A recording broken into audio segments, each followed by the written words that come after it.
Honorable Elmer P. Begay, and your location, please. Honorable Elmer P. Begay. Honorable Amber Kenneth Crotty, and your location, please. Yeah, they had a Delegate Amber Kenneth Cardi, and I'm calling in from Albuquerque. Thank you. Thank you, Shadazer. Honorable Amber Kenneth Crotty is present. Honorable Nathaniel Brown, and your location, please. Good morning, Situ. Delegate Brown is present. I am driving to Winter Rock, close to Burnside. Yeah.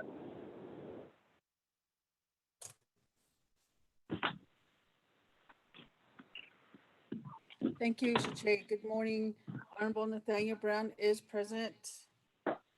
Chairman, we have 4 members present upon roll call, 2 members not. Delegate Yellowhair is also on the line for the record for the information. Good morning. Good morning, Honorable Jimmy Yellowhair, and your location, please.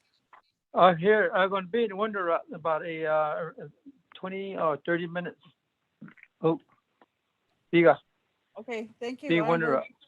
Jimmy Yellowhair is present. Chairman, we have 5 members present upon roll call, 1 member not answering. Chairman.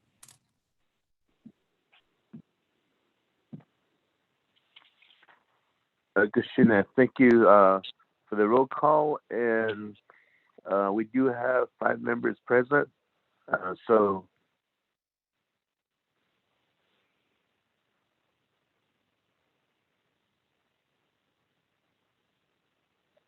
we do have a quorum.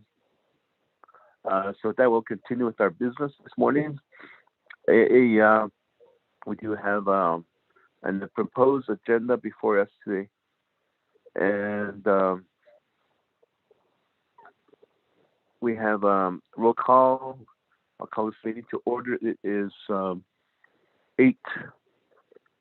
a.m. 8:12 a.m. And with this, we'll move forward and with our agenda and invocation. This morning, congratulations, Vice Chairman, on your bridge dedication yesterday. And with that, I'll ask if you could provide invocation for us this morning. Ahead, Shinanda, thank you for the congratulations and also the listen. Ashin so does the Hadodo, being shao, so does an addition. Gracious Father, as we come this morning to do business and to iron out the legislation for FY 2022 budget, it looks favorable. I know last year we went to continuing resolution and that caused some hiccups in the system.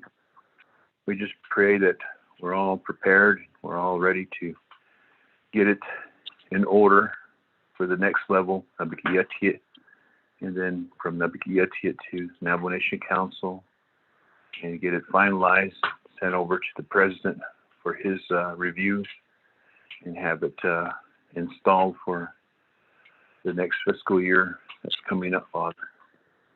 Thank you for all those that have been instrumental in working with the budget, those that have worked extra hours, late hours, executive, judicial, legislative staff. I'm sure that's a lot of conducted and each division. Making this comprehensive budget doable. Thank you for the tournament trust fund that has been set aside by our leaders, and now we have the interest to utilize every fiscal year. Will help offset the lost revenue from the generating station to coal, which is a blessing. Thank you for that wisdom and knowledge to them. You this morning to ask for a special blessing to all of us this morning to help those that need help, Father. And we come to you humbly for that. Most importantly, we want to praise you and thank you for the recent rain. blessing to see and to feel and be blessed by the rains that you have provided throughout the summer and the late summer months, and those that have planted crops and those that have livestock and those that have the need to continue with their prayers for the water.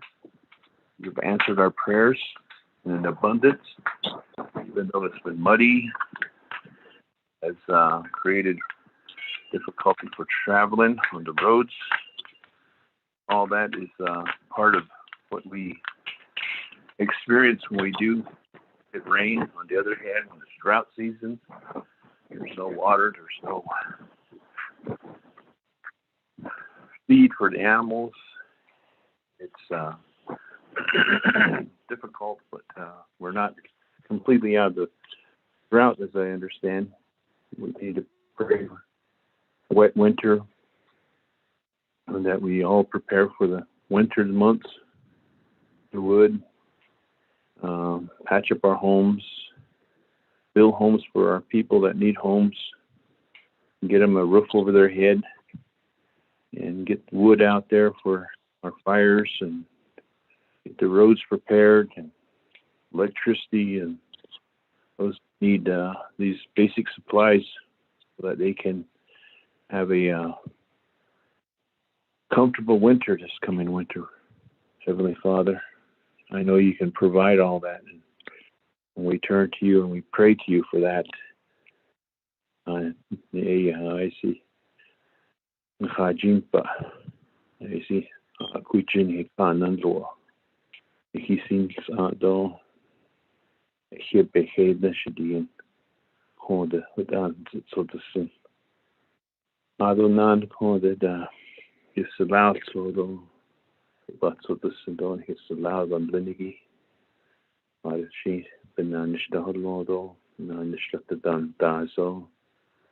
Here. It's one lodo. Baholia. Adon Himasan Hitchada. As Twido Sani that egg. Adon Hinabaka. Yarchin. It's okay. Adon Ko. Keda with Enigi. Ik get een eentje die je shoulder. Ko. Ik hear laat. Als je hun rodo wees die.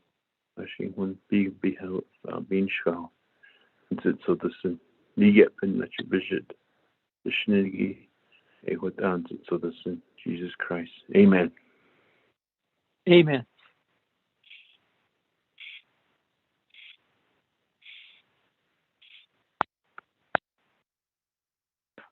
Ik had launched a place Tesla for the invocation this morning. Ik had ze diensten niet. Ik had lang thank you. Dat we naar je kon ik klonda dat die budget die bandit kido.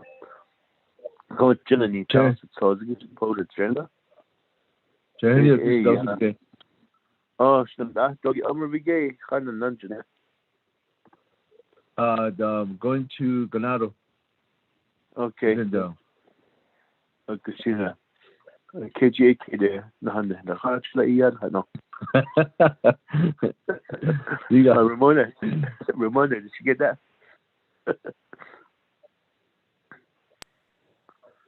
Yes, I did. Ramona. Okay, she that. You got we so that you get if you get invocation they got the recognizing guests and visiting officials. Kodoni and Budget and Finance Committee and Ani Tlog Eka Nansitra, all 6 members. Good morning though. Our 2 staff Kana Ichkegi, Pegina Kai and Ramona Nelson. Ekoni Kana Ichkon Kiskeke. The Office of Legislative Council. I did hear Ms. Laureline Tapahi. She's on the line. Ms. Tapahi? Yes, I'm here. This is Lurleen with the Office of Legislative Council. Thank you. Good morning. The Navajo Nation Department Justice Trial. Good morning, Mr. Chair, members of the committee. This is Mel Rodas from the Tax and Finance Unit of DOJ. Thank you. Good morning, Mel. Mr. Melrodas, good morning. The Office of the President and Vice President, are they on the line? A representative from the Office of the President, Vice President?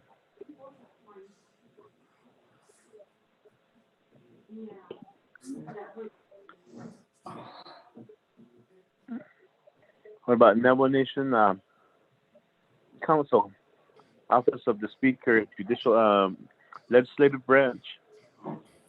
Good morning, Chair Henyo. Sherilyn Yazzie from the Office of the Speakers on the line. Good morning, Sherilyn.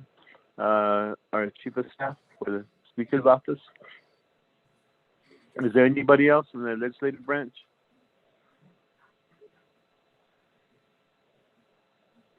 Navajo Nation Judicial Branch, Office of Madam Chief Justice Joanne Jane.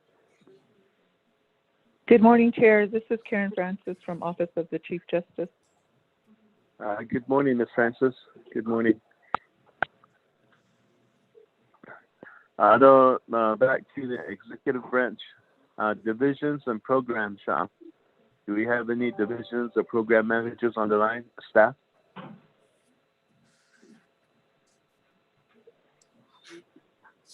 Good morning, Shinatani, Division Director for Human Resource, Professor Fowler on the line.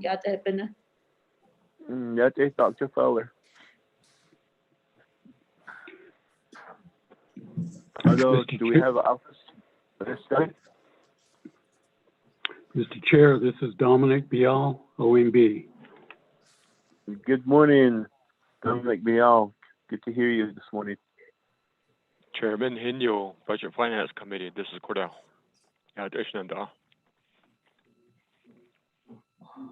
Good morning. Good morning, Cordell. Good to hear you. Good morning, Mr. Chair. This is Elizabeth Begay from the Controller's Office. Good morning, Ms. Begay, our nomination acting controller.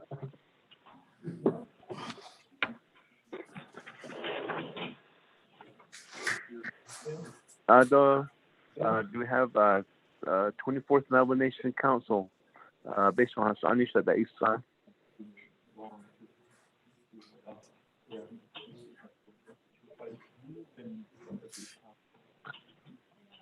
Chairman Henyo, this is Thomas Walker.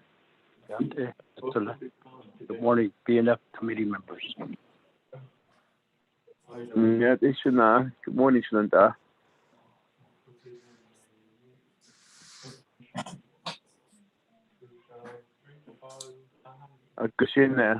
With that, let's move forward on our agenda.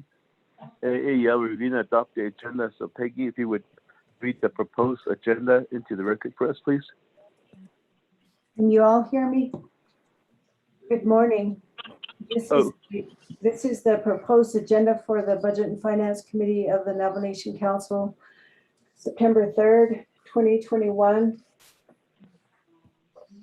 Via teleconference, presiding Jamie Henyo, Chairperson, Raymond Smith Jr., Vice Chairperson, placed via teleconference, Window Rock, Navajo Nation. 1, call the meeting to order, the roll call, the invocation. 2, recognize guests and visiting officials. 3, review and adopt the agenda. 4, review and adopt the journal. None. 5, receive reports. None. 6, old business. None. 7, new business. A, legislation number 0182-21.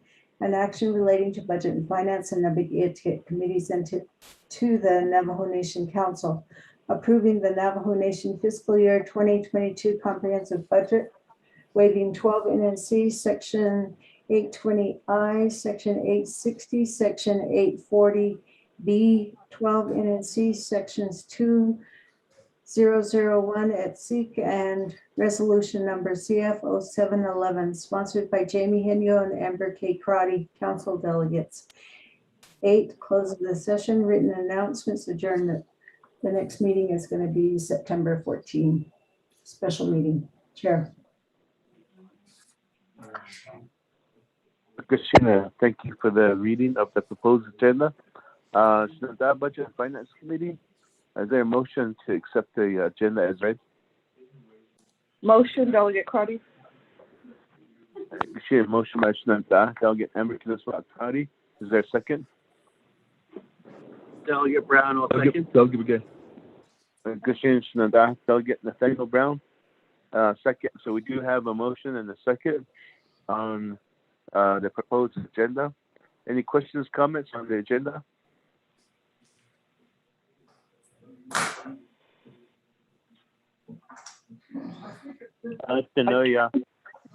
Delegate Crowdy, I do.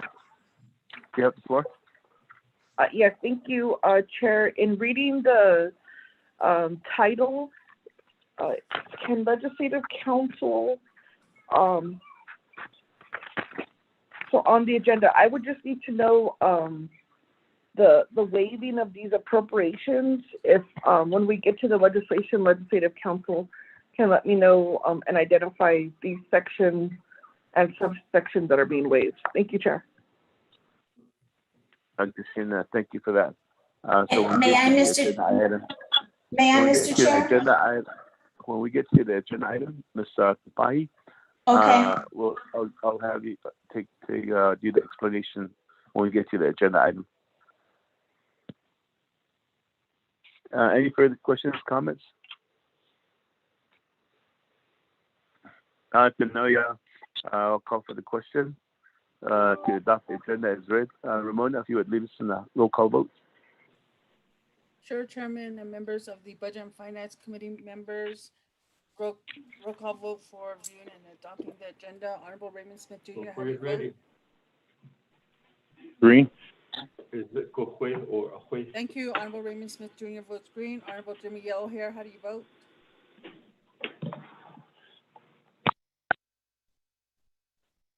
Honorable Jimmy Yellowhair, how do you vote? I'll vote green. Thank you. Thank you. Honorable Jimmy Yellowhair votes green. Honorable Amber Kineswat-Carty, how do you vote? Delegate Amber Kineswat-Carty votes green. Thank you. Thank you. Honorable Amber Kineswat-Carty votes green. Honorable Nathaniel Brown, how do you vote? Delegate Brown votes green. Yeah. Thank you. Honorable Nathaniel Brown votes green. Honorable Almer P. Begay, how do you vote? I vote green. Thank you. Honorable Almer P. Begay votes green. Chairman, we have 5 members voting in the affirmative, 0 opposing, and Chairman not voting. Chairman? Appreciate you, Adlan. The Budget and Finance Committee, we do have our agenda accepted with a vote of 5 in favor, 0 opposed, Chair not voting. With that, let's move forward on the agenda. Review and adopt the journal, there's none. Receiving reports, there's none. Old business, none. Then we have a new business, legislation 182-21. With this, I'm the sponsor. Vice Chair Smith, if you would take the gavel at this time. Hakushe, thank you, Chair Henio and committee members of the Budget Finance Committee. Agenda that the tozo nasi kato on today's business. We have new business, item A, legislation number 0182-21. Shada, could you please read that into the record?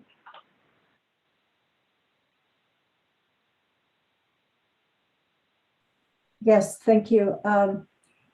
Members of the committee, you just received the legislation in your email at 8:29. So this is legislation tracking number 0182-29.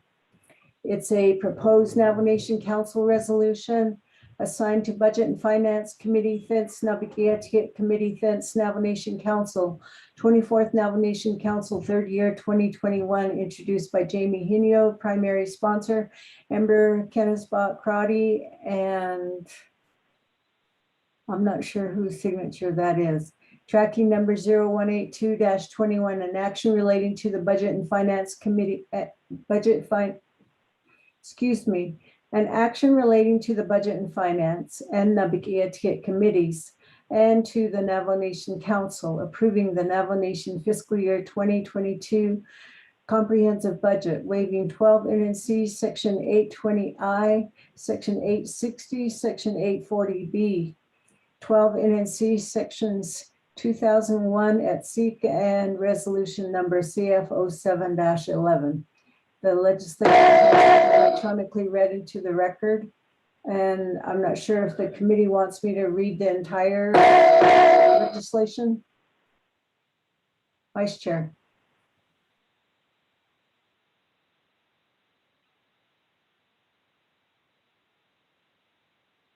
Thank you, Shetta, for reading that in. Has it been electronically read into the record? Is that what you're saying? Yes, but does the committee want me to read the legislation? This is Delegate Brown. Honorable Brown, you have the floor. Yes. I would like to hear Shema read this into the record so everyone that's listening can hear this very important legislation. Yeah. Ricochet, we'll go ahead and honor that. Shetta, you may proceed. Okay, so if you're following along, I'll go ahead and just start at be it enacted on page 1. Section 1, authority. A, the Navajo Nation Council is the governing body of the Navajo Nation 2 and C, Section 102A.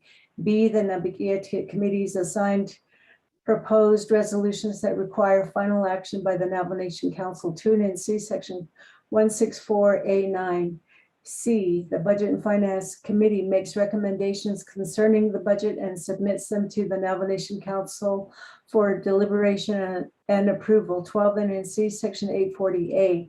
Section 2, adopting the Navajo Nation's comprehensive budget for fiscal year 2022. The Navajo Nation hereby adopts the Navajo Nation fiscal year 2022 comprehensive budget as follows.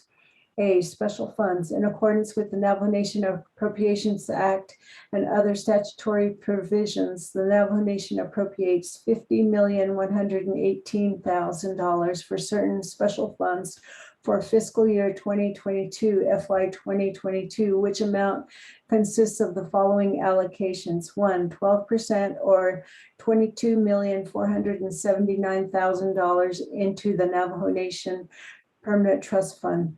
2, 4% or $7,493,000 into the Navajo Nation Veterans Trust Fund. 3, 2% or $3,746,000 into the Navajo Nation Land Acquisition Trust Fund. 4, $2 million into the Capital Outlay Match Funding Special Revenue Fund. 5, $2 million into the Navajo Nation Water Rights Claim Fund. 6, $12,400,000 into the Diné Higher Education Grant Fund. B, overall FY 2022 budget. The Navajo Nation appropriates $1,515,807,711 for the Navajo Nation's overall FY 2022 operating budget, which amount consists of the following allocations as shown in Exhibit A. 1, $173,299,815 into the general fund account. 2, $25 million into the indirect cost funds account. 3, $3,019,319 into the general wage adjustment account. 4, $12,400,000 into the higher education set aside account. 5, $3,500,000 into the external funds cash match general fund account. 6, $5,630,875 into the the personnel lapse fund account.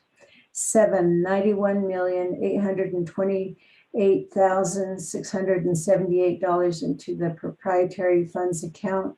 8, $104,652,922 into the fiduciary funds account.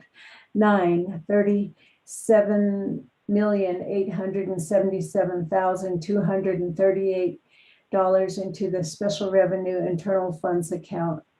10, $1,058,598,864 into the special revenue external funds account. C, legislative branch, the Navajo Nation appropriates $17,181,778 for the Navajo Nation's legislative branch FY 2022 operating budget, which amount consists of the following allocations as shown in Exhibit B. 1, $15,732,069 into the general fund account. 2, $1,192,091 into the indirect cost funds account. 3, $256,618 into the general wage adjustment account.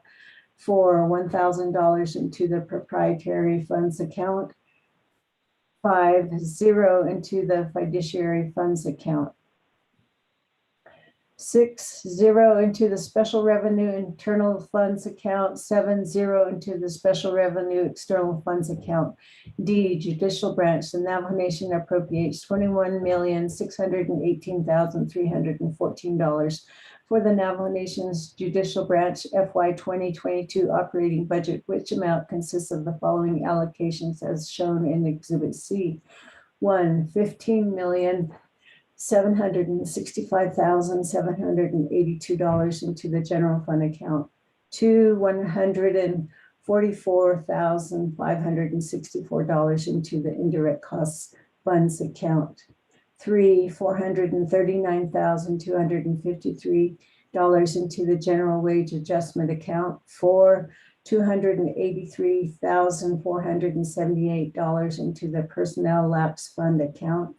5, $0 into the proprietary funds account. 6, $0 into the fiduciary funds account. 7, $0 into the special revenue internal funds account. 8, $4,985,264 into the special revenue external funds account. E, executive branch, the Navajo Nation appropriates $1,448,210,212 for the Navajo Nation's executive branch FY 2022 operating budget, which amount consists of the following allocations as shown in Exhibit D. 1, $124,193,071 into the general fund account. 2, $15,474,558 into the indirect cost funds account. 3, $2,323,448 into the general wage adjustment account. 4, $12,400,000 into the higher education set aside account. 5, $3,500,000 into the external funds cash match general fund account. 6, $2,347,397 into the personnel lapse fund account. 7, $91,827,678 into the proprietary funds account. 8, $104,652,922 into the fiduciary funds account. 9, $37,877,238 into the special revenue internal funds account. 10, $613,600 into the general revenue external funds account. Fixed cost, F, fixed cost, the Navajo Nation appropriates $28,797,380 to pay FY 2022 fixed costs for certain Navajo Nation programs, which amount consists of the following allocations as shown in Exhibit E. 1, $17,608,593 into the general fund account. 2, $8,188,787 in the indirect cost funds account. 3, $3 million into the personnel lapse fund account. 4, $0 into the proprietary funds account. 5, $0 into the fiduciary funds account. 6, $0 into the special revenue internal funds account. 7, $0 into the special revenue external funds account. G, chapter non-administrative costs. The Navajo Nation appropriates $12,675,211 to pay FY 2022 non-administrative costs for the 110 Navajo Nation chapters. However, this appropriation shall not be used to pay chapter expenses for the following: 1, stipend payments for chapter officials' attendance at chapter meetings or 2, chapter personnel costs, i.e. employee wages, salaries, and similar costs that are considered permanent costs for the chapter, or 3, travel expenses incurred by any chapter officials or chapter staff, regardless of the purpose of travel. H, carryovers. The Navajo Nation approves carryovers for fiscal year 2021 into 2022. All remaining dollar amounts in the following accounts: 1, external funds cash match account, business unit number 118024. 2, indirect cost funds account. 3, capital improvement projects fund account.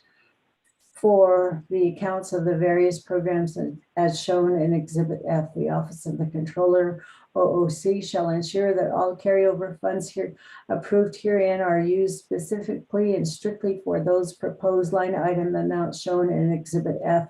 The OOC shall inform the Office of Management and Budget, OMB, in writing of any canceled or reduced open encumbrances for fiscal year 2021 so that the OMB can make the appropriate budget adjustments as necessary. I, personnel lapse fund. The Office of the Controller has reported that the personnel lapse fund account currently has a dollar amount of $6,108,718. The Navajo Nation appropriates $6,187,718 from the personnel lapse fund account, which amounts consist of the following allocations: 1, $2,630,875 to pay certain expenses for various Navajo Nation programs as shown in Exhibit G, and 2, $3,477,853 to pay for a 3% general wage adjustment for all Navajo Nation employee wages and salaries for FY 2022. J, waivers of Navajo Nation law. 1, Appropriations Act. To accommodate the appropriations described in I-1 through 2 above, the Navajo Nation hereby waives 12 NNC Section 820F to the extent that the statutory provision mandates that excess and surplus funds held by the Navajo Nation at the end of the previous fiscal year must be deposited into the unreserved undesignated fund balance account, UUFB. 2, resolution number CF0711. The Navajo Nation hereby waives resolution number CF0711 to the extent that its provisions establish a moratorium on budget revisions and or reallocations from the personnel lapse fund account, requires funds from that account to be used for annual general wage adjustments or step increases and other salary adjustments to the pay plan established by the Department of Personnel Management, and also requires that any excess or surplus funds must be deposited into the UUFB.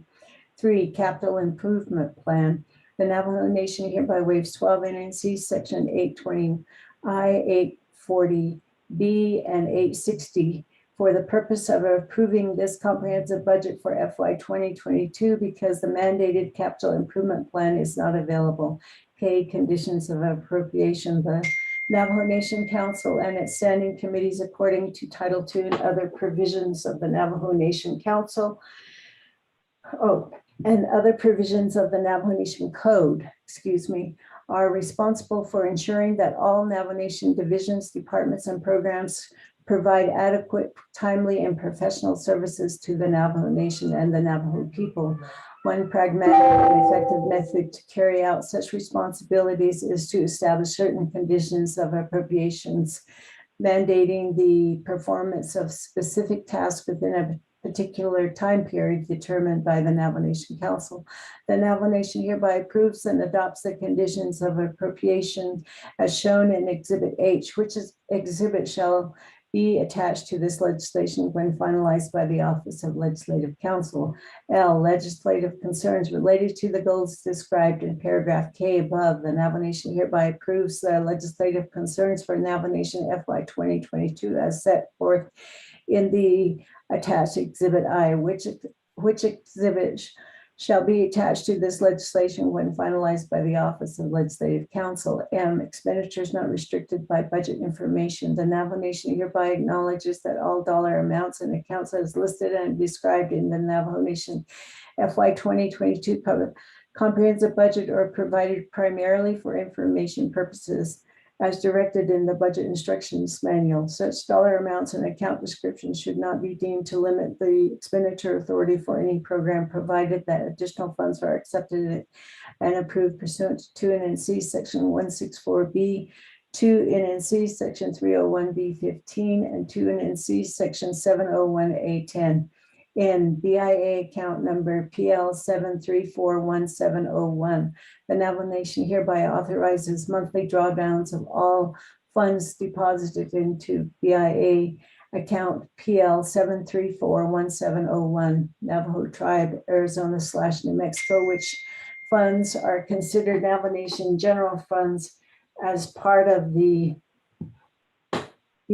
overall revenue are used for the administrative support of the operations of the Navajo Nation government.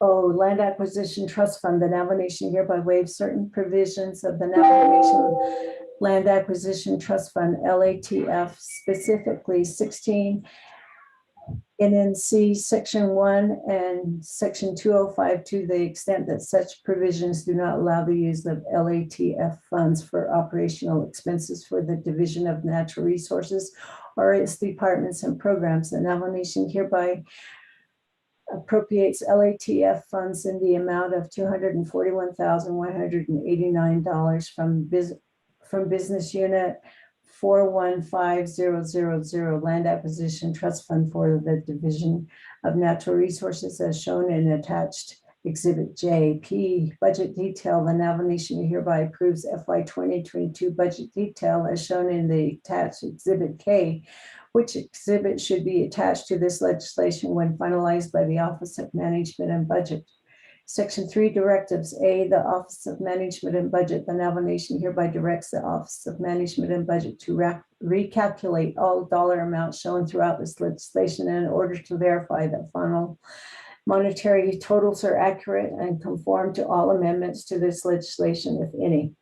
B, Office of Legislative Services. The Navajo Nation hereby directs the Office of Legislative Services in consultation with the Office of Legislative Counsel to make technical edits to this legislation as necessary and appropriate to correct grammatical and or scrivener's errors and to correct numerical errors, so long as such edits effectuate the Navajo Nation Council's intent in approving this legislation. C, Division of Community Development. The Navajo Nation hereby directs the Division of Community Development to develop the Navajo Nation Capital Improvement Plan in accordance with 12 NNC Section 860. Section 4, effective date. The Navajo Nation FY 2022 comprehensive budget approved and adopted herein shall be effective pursuant to 2 NNC Section 164A17 and Section 221B. Section 5, saving clause. If any provision of this legislation is determined invalid by the Navajo Nation Supreme Court or by a Navajo Nation District Court without appeal to the Navajo Nation Supreme Court, those remaining provisions of this legislation not determined invalid shall remain the law of the Navajo Nation. So thereafter you have Exhibit A, Exhibit B. The exhibits that are referenced in the legislation are all attached.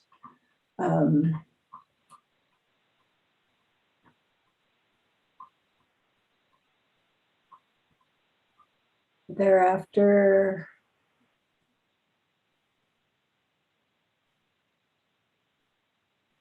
the Internet Public Review has no comments. Vice Chair. That concludes the reading. Thank you, Sada, for the reading of the legislation 018-21.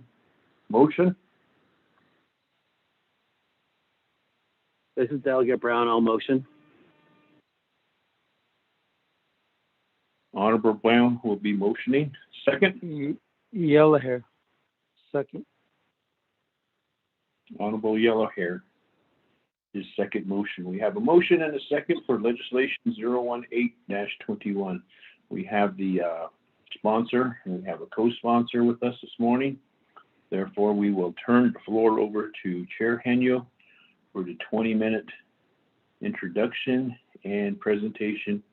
And if he has agents, he will also utilize them. You have the floor, Chair Henyo. Kasi Senada, Vice Chair Smith, the Senada Budget and Finance Committee, we do have this legislation before us, and it was written to the record completely by our advisor, Ms. Peggy Nakoy. But before I begin my presentation, I'd like to clarify a question that came up during the agenda on head Nigi and waiving 12 NC 820I, 860, 840B, and then subsections 2001, all of it. Question day. And so with that, I do have my agent now, Ms. Lauren Tapahi, who's also on the line with us. So before I begin, I'd like to have her explain these waivings of the laws. Ms. Tapahi? Thank you. This is Lurleen with the Office of Legislative Counsel. I did send an amendment. I hope everyone got that. There's a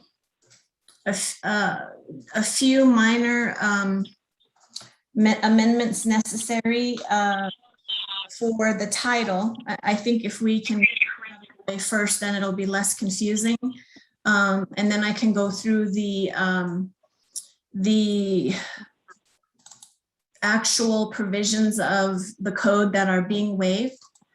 Did everyone get the amendment that I emailed out? Yes, I did that. This is Delegate Yellow Hair.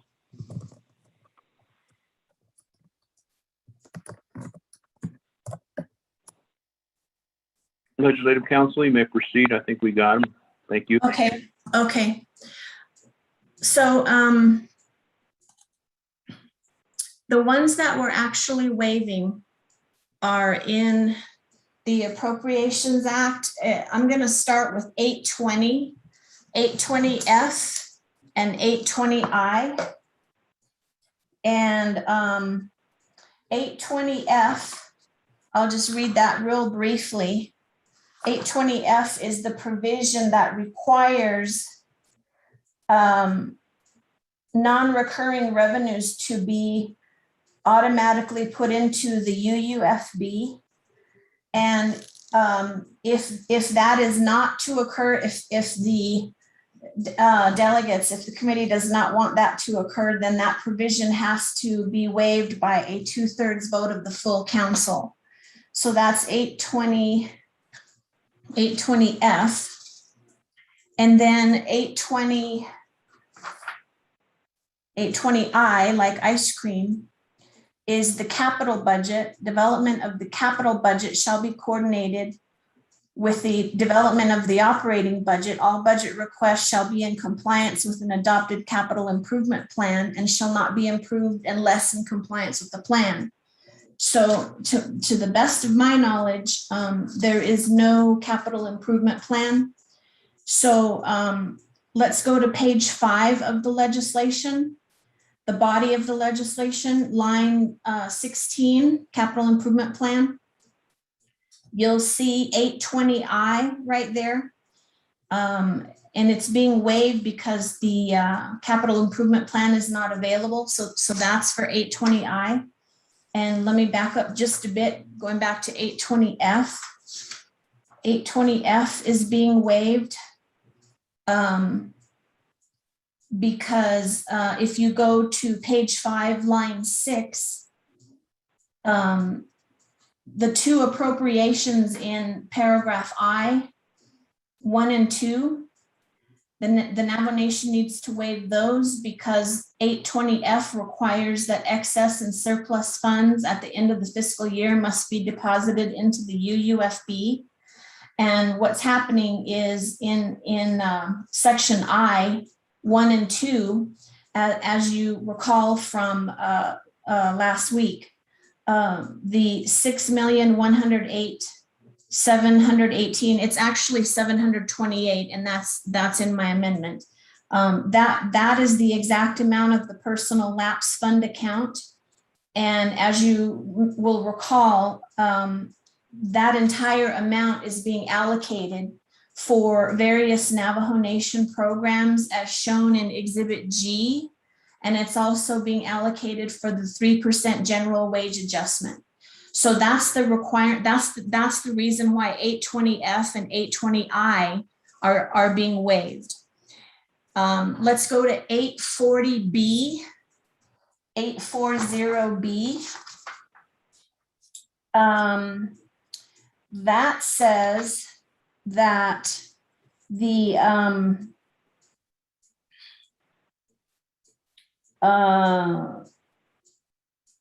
let's see, 840B. Oh, that goes to the 840B goes to the capital improvement plan as well. It states that a comprehensive budget for the next fiscal year and approving the capital improvement plan is in 840B as well. 860 is the same thing. Capital Improvement Office shall develop the capital improvement plan. So all of those under Title 12 there are for the capital improvement plan and for the UUFB requirements. And so that's why those are all there. It's all on page 5, on line number 6 on page 5, and line 16 and 17 on page 5. Those are the waivers. I did delete 12-2001. That was in last year's legislation, and that's why it ended up here. That was for the capital outlay match funding special revenue fund. That was waived last year, but it's not being waived this year. It's actually in this legislation, it's being complied with. There's a statutory requirement that states during the annual appropriation, the Navajo Nation Council shall appropriate $2 million to the capital outlay match funding special revenue fund. So it's not being waived this year. If you can see on, let's see, page 2, line 7, right there, number 4, line 4, there is in this legislation an appropriation of $2 million into the capital outlay match funding special revenue fund. So that's being complied with, and it doesn't need to be waived. That's why that's deleted. 16, section 1 and 2, that's being waived. That's the land acquisition trust fund. And I apologize, I just realized that the amendment I sent should have said 205 instead of section 2, and I should resend that, and I'll do that right now.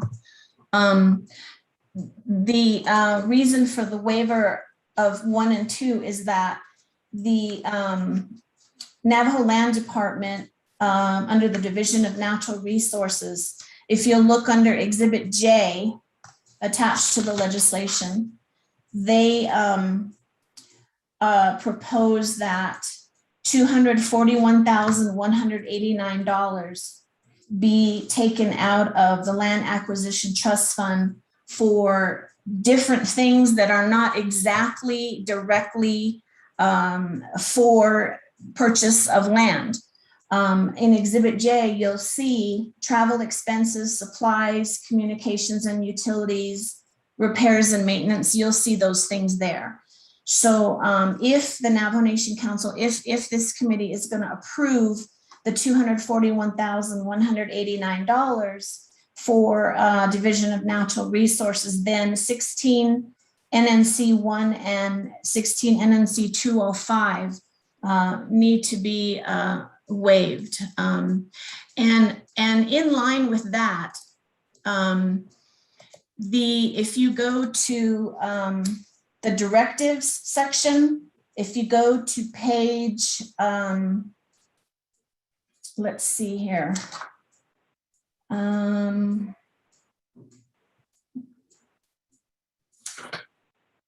don't remember which section it was. If you give me just a second here. No, I guess that's not in here. Well, anyhow, if the committee wishes, it can put a directive here for the Navajo Land Department to work on revisions to Title 16, Section 1 and Section 205. My understanding is that whether right or wrong, I believe some of that land acquisition trust fund money has been spent over the years for things that might not necessarily fall exactly within the category of purchase of land. So it's probably best to amend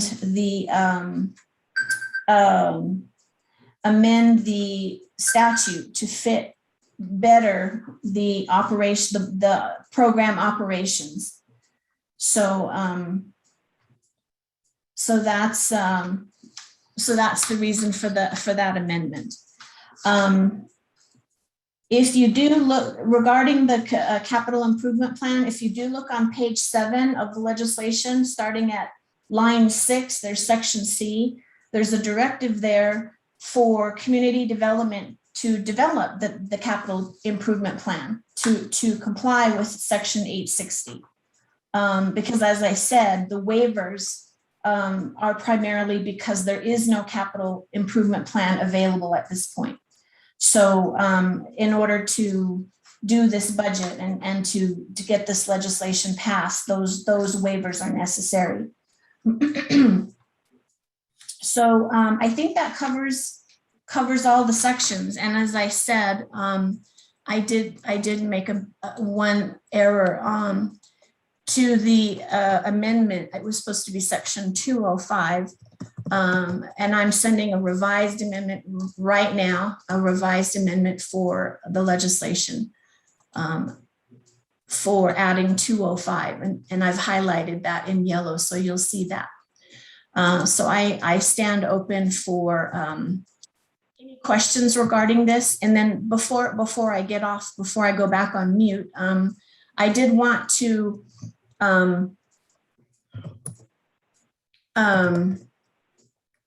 bring to your attention, and I'm sending a separate email for that.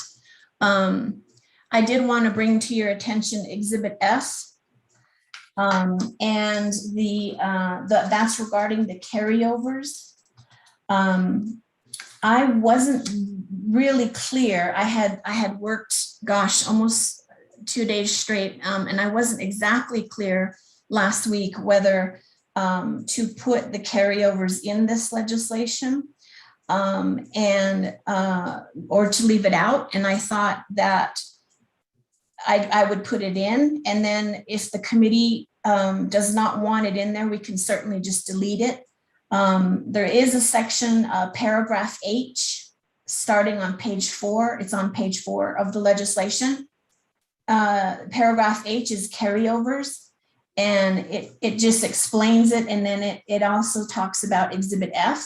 So Exhibit F was prepared by OMB on August 24th, and OMB has informed me that the carryovers were not formally adopted or approved by the committee, but again, the committee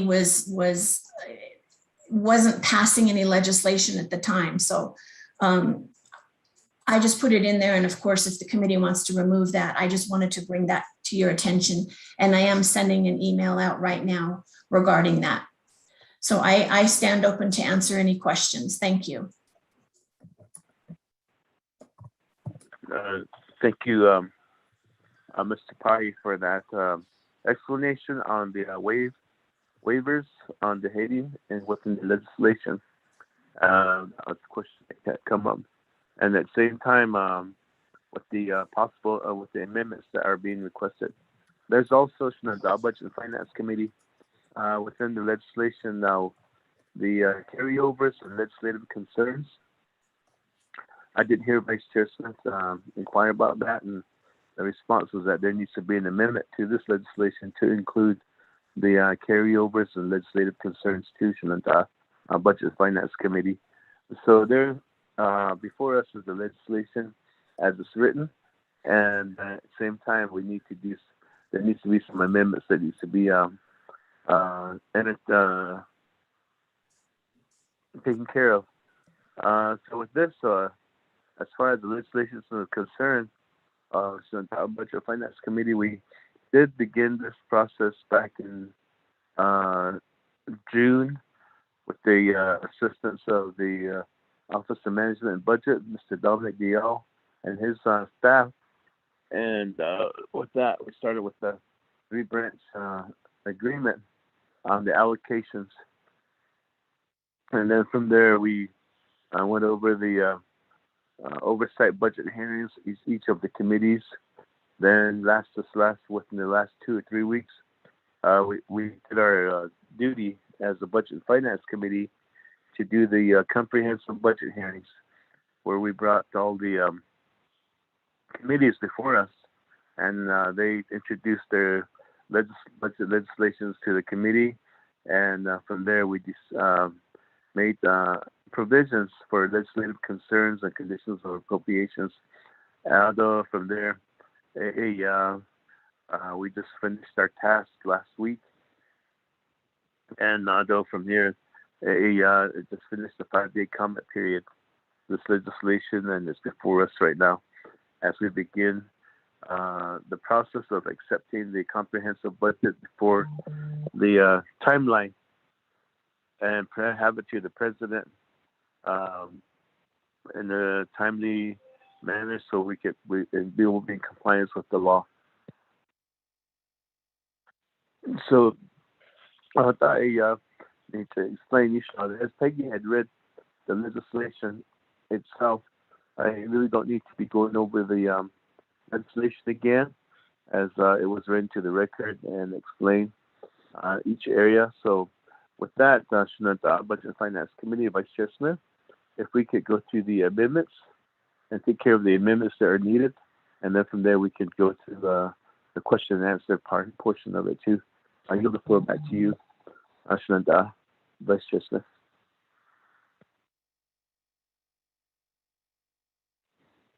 Thank you, Chair Henio and your agent on the explanation of the legislation 0182-21. We have a motion and a second on this legislation. Therefore, I'll turn the floor over to the committee members. It's recommended by the chair to entertain the amendments that is pending. So, committee members, you have the floor.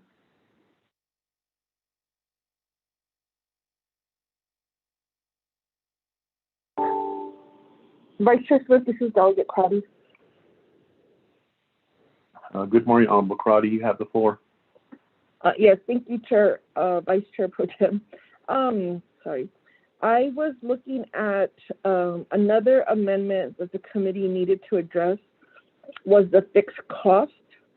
Are we going to, is there an amendment that we can review to reflect the fixed cost for, so far it's been Human Rights Commission Office and Navajo, Utah office? If I could ask Legislative Council or our advisor if they have that information to make that amendment to this legislation. Thank you.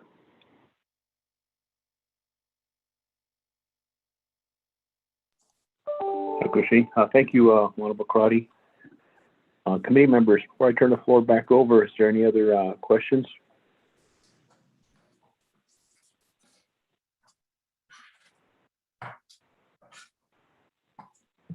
Back to Chair Henio. There's a question posed. We'll turn the floor over to you for your agents to answer Honorable Karati's question. Like again, that's Senadal Vice Chair Smith, and also for the question, Senadal Budget and Finance Committee regarding the fixed costs for human rights and Navajo Utah Commission. I believe it goes back to the program directors, Mr. Gorman and Mr.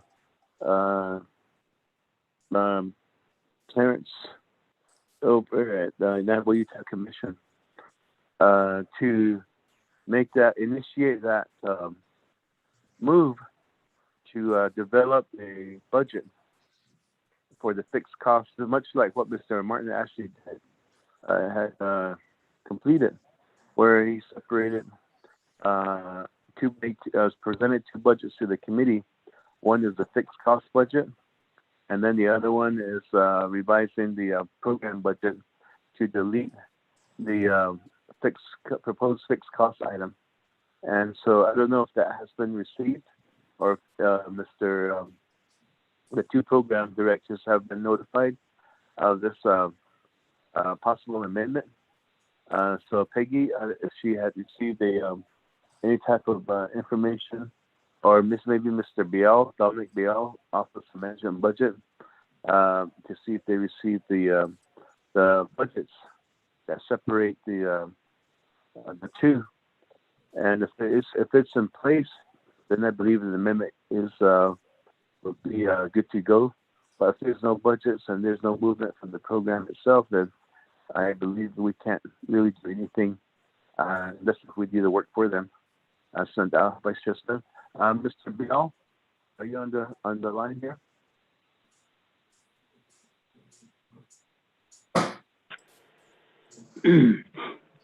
Mr. Chair, this is Dominic Bial. Yes, sir. You have the floor. You have the floor to help me respond to the question that is being posed with Human Rights Commission and Navajo Utah Commission.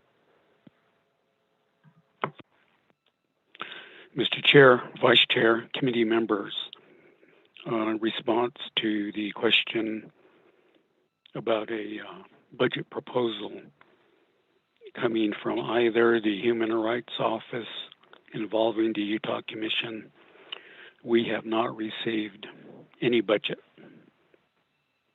Mr. Chair. Thank you, Mr. Bial. So I believe Mr. Rockwell and Mr. Mormon would need to initiate that before we do anything, because it goes to OMB first, and then from there, if it's in order, then it's presented to the commission. And Vice Chair Smith, I yield the floor back to you. I think that Chair Henio for the clarification on that and the process of getting these things conducted. Back to committee members. Any further questions regarding this legislation? Pro Tem, this is Delegate Crotty. Yes, Crotty, I'll go ahead and recognize you. You may proceed. Thank you, Pro Tem. So I did, I found the proposed amendment and I forwarded to the committee and to Mr. Bial and Mr. Willie. If I could respectfully ask OMB to review the document. It does look like there's a signature missing from the budget form. But if I could get some guidance, and I think if we do have time, if we could add that amendment after we conduct our other business on this legislation. Thank you, Pro Tem.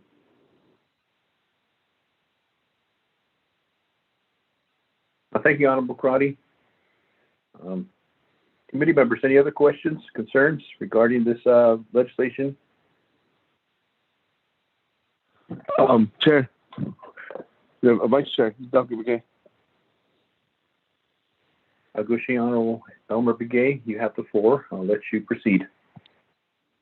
Allocation是的，现在，I don't talk about him though. Dependendo,现在是的，Budget and Finance Committee. For all the questions that was been posed, is so. Just I kind of understood is that. So we're going to be doing separate amendments to all these. I know that the first one is going to be amendment made by from Chief Legislative Counsel, Ms. Papahi, is going to be. I understand that the other one, carryovers and the others, is it going to be a separate amendment we can do? So that's my question. Okay, Shada. Thank you for that question. I'll turn the floor over to Chair Henio and his agents. He can answer Honorable Crotty's and also your question, Da. Chair Henio, you have the floor. Vice Chair Smith. On the first question from Shinada, Delegate Amber Knesset Crotty, I believe the amendments were sent to Peggy. So with that, Peggy would need to help me with the response, and at the same time send it off, forward that email to Mr. Biel. I don't see his name on the listing, so if you could send the forward the email to Mr. Biel so he can take a review of it too. With that, I do believe Peggy has a response. I've seen something on the text messages here. So for the first question, I'll give the floor to Peggy. I believe there's some issues that she might have with the forms that were received by her. Peggy?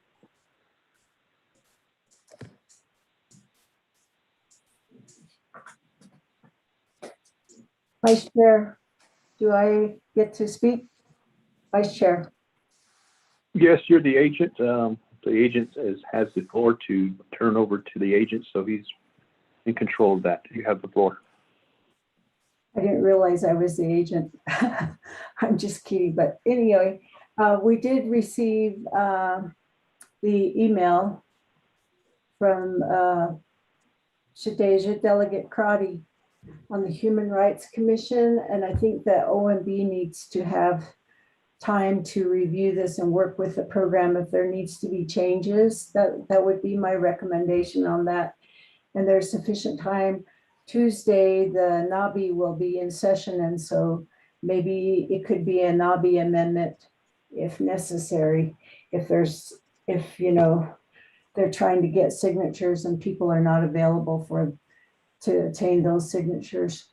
The Chair Henio, were you talking about the revised amendment? Did you want me to read that into the record? Is that what you had asked for as well? No, I was reading the text that you sent to the group that you had. There was one issue you brought out regarding the and that's something Human Rights Commission. Okay, that's something that I believe the OMB will have to address is the forms, how they convey the fixed costs to the. We'd have to redo the fixed cost exhibit. It's more involved than just the budget forms and the amendment. We'd have to fix the, which exhibit is it here? Let's see, I believe it's,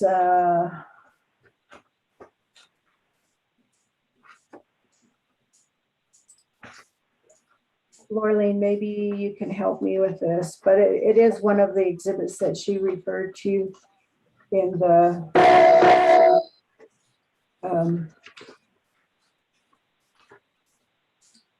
it's the Exhibit E. We'd have to redo the Exhibit E, would have to be amended.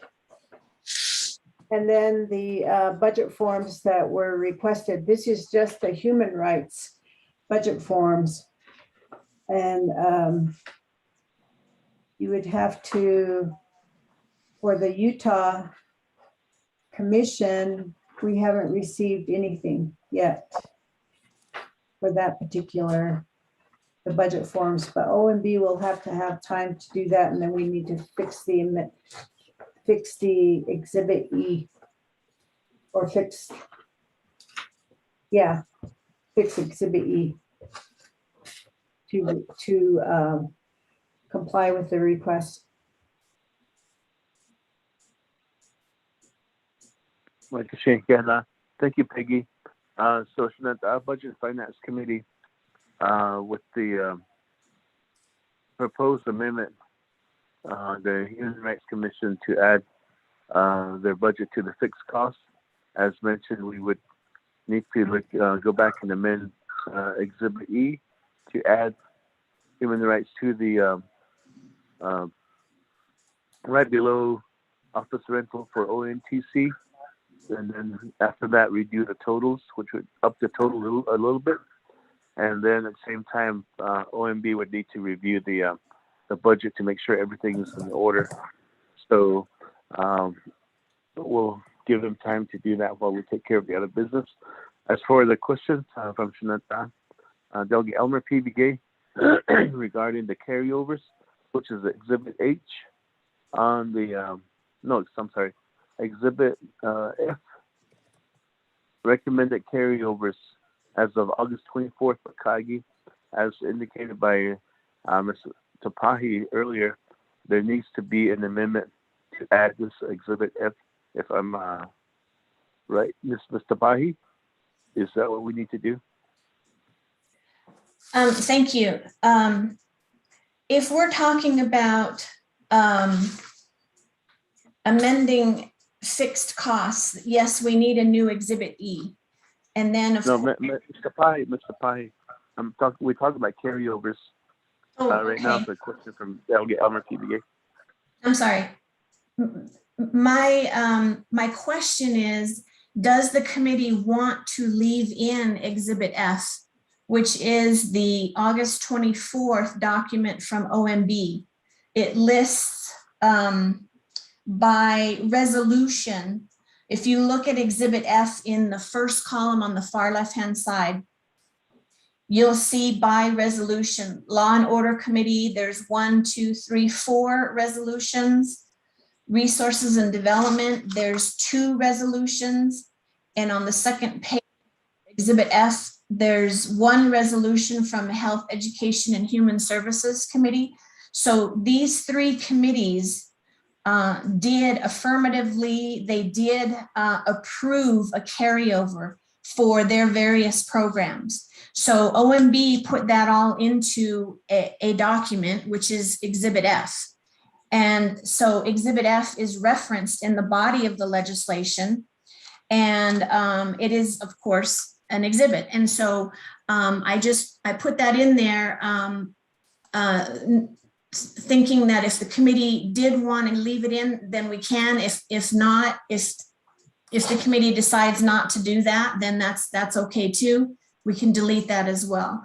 The reason I bring it up is because OMB pointed out that the committee last week didn't actually formally approve the carryovers, so to speak. So that's why I'm bringing this up. Thank you.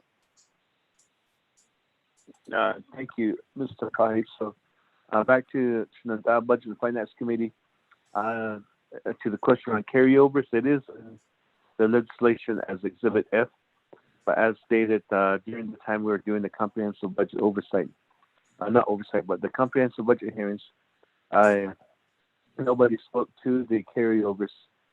Therefore, we just moved over it and went to the next item on the agenda. So again, it'd be up to the committee if they decide to leave Exhibit F as part of the body of the legislation. With that, Vice Chair Smith, hopefully we answered all the questions that were being posed. And you'll look forward back to you. Thank you very much, Chair Henio. Back to the committee members of Budget and Finance. Any further questions? Vice Chair, don't get again.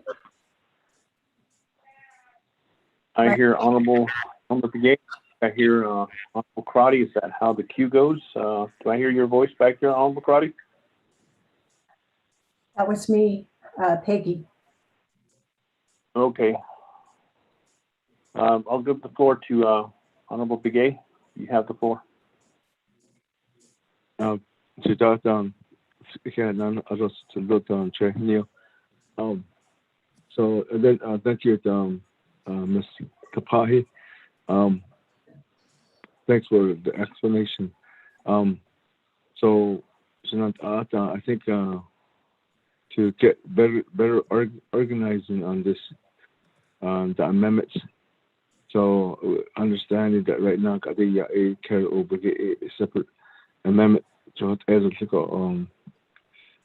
don't know how can we just maybe put in orders how these amendments will go. So I don't know which one will be best to go right now. So if we're ready for amendments, I think we can just go with the one that carry over. I think that it will be good to keep it in the body. So that was explained that these three committees at INDJ approved it to have their oversights divisions to have a carryover in there. At Aban's case, I don't know what other members want. It's not that will be my recommendation. Thank you. Thank you for the question on that behalf. Committee members, any other questions pertaining to this legislation? This is Delegate Yell here. Who? You have the floor, Jay. Oh, Yat Nana, Vice Chairman, Chair Arosilla, Chairman Armahinio, and all members of the Navajo Nation Council, Budget Finance Committee. Thank you. Koroye, carry over money. Just not can link every year when this carry over money is approved, are we going to have a very less money? That money that we using right now, FY21, that's going to be very less carry over to meet our budget in 2023. But in order to move on with carry over money, and we should see the summary of the budgets on the carry over money. How much is the total of the carry over money? It may be a lot to ask for, but we have to be very careful. As for me, I have to be very careful to be a responsibility of fiduciaries. If this responsibility we have, I see what I told you. To take care of money, to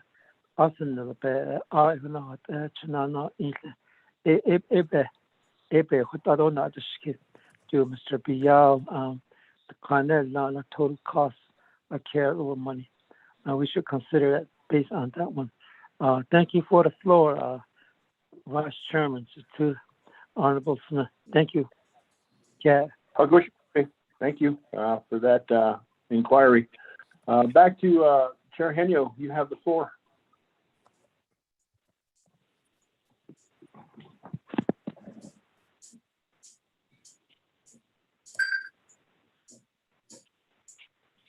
Vice Chair Smith, did you call upon me? Yes, Chair Henyo, you have the floor. It was two honorable delegates that posed questions. You have.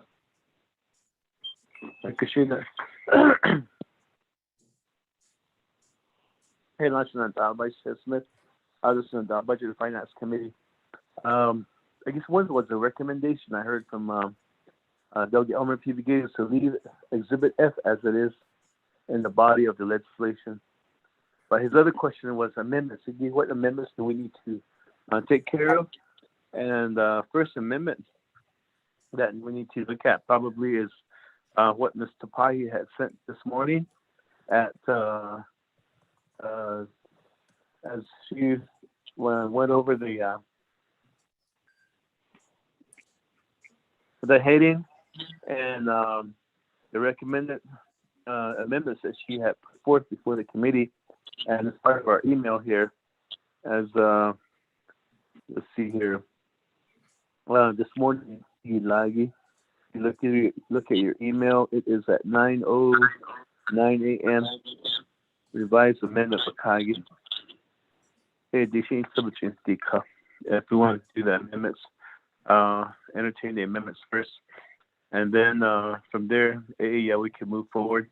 And if the Human Rights Commission amendment is ready from Office of Management Budget, we can move forward with that too also.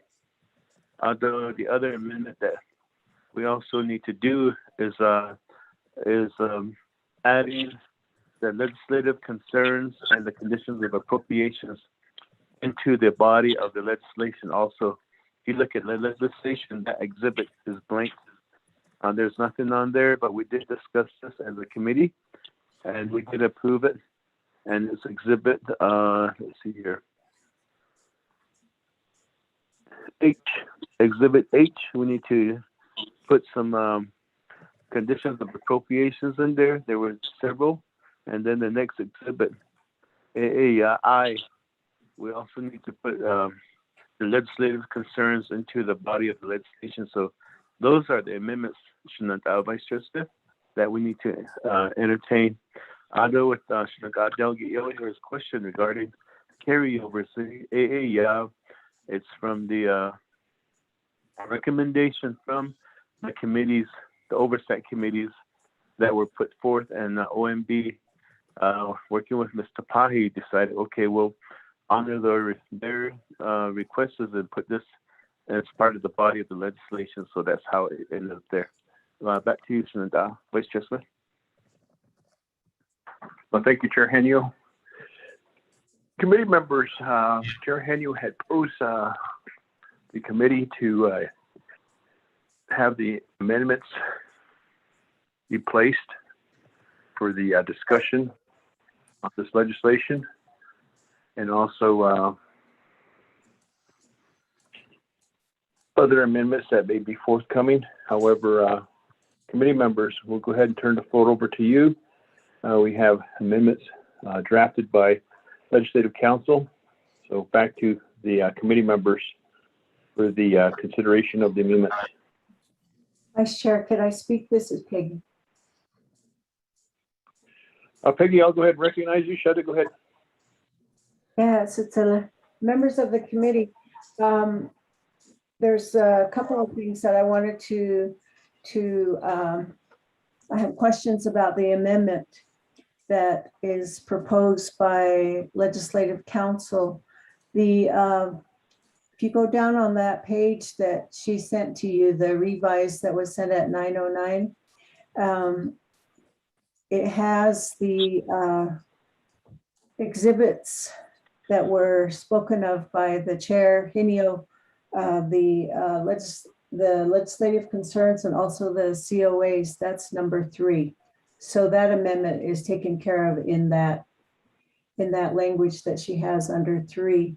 The one question that I have is 4. It says replace the original Exhibit K with the new Exhibit K.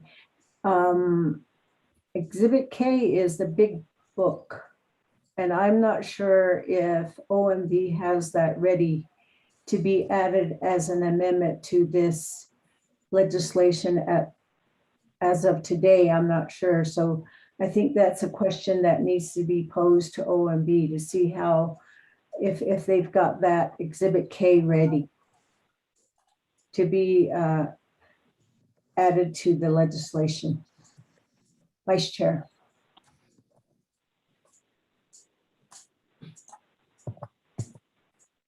Well, thank you, Shada. With that consideration of Exhibit K, Chair Henio, I'd like to turn the floor back over to you. Peggy has brought something. I don't know if OMB is prepared to answer that, but I'll give you the floor before we entertain the amendments. Chair Henio?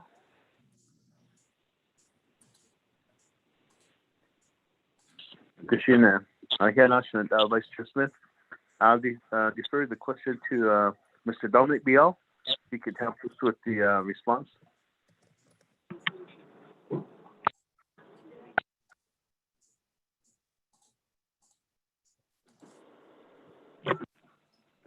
Mr. Chair, Vice Chair, members of the committee, regarding Exhibit K, that is the big budget book.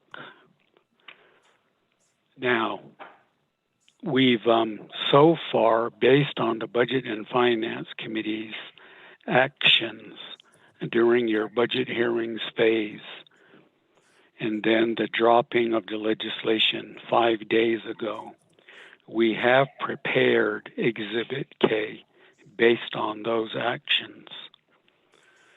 So it would be, technically, if there were no further amendments, it would be ready to be appended to the final legislation that you would adopt today. However, by experience, we know that B&F committee typically, usually will make further amendments, such as the one that's being discussed now about fixed costs, and maybe others that might come up as we go along in the meeting here. So that's going to require revisions to the big book too, wherever those amendments are done and however they're done. But we do have Exhibit K printed and ready now, but it's based on actions that the B&F committee already took at the dropping of the legislation. Again, to just repeat it, if you make any further amendments now, then the big book will have to be amended as well. So we're prepared to work over the weekend to have those amendments made, and the big book ready for the budget sessions next week. Mr. Chair, thank you.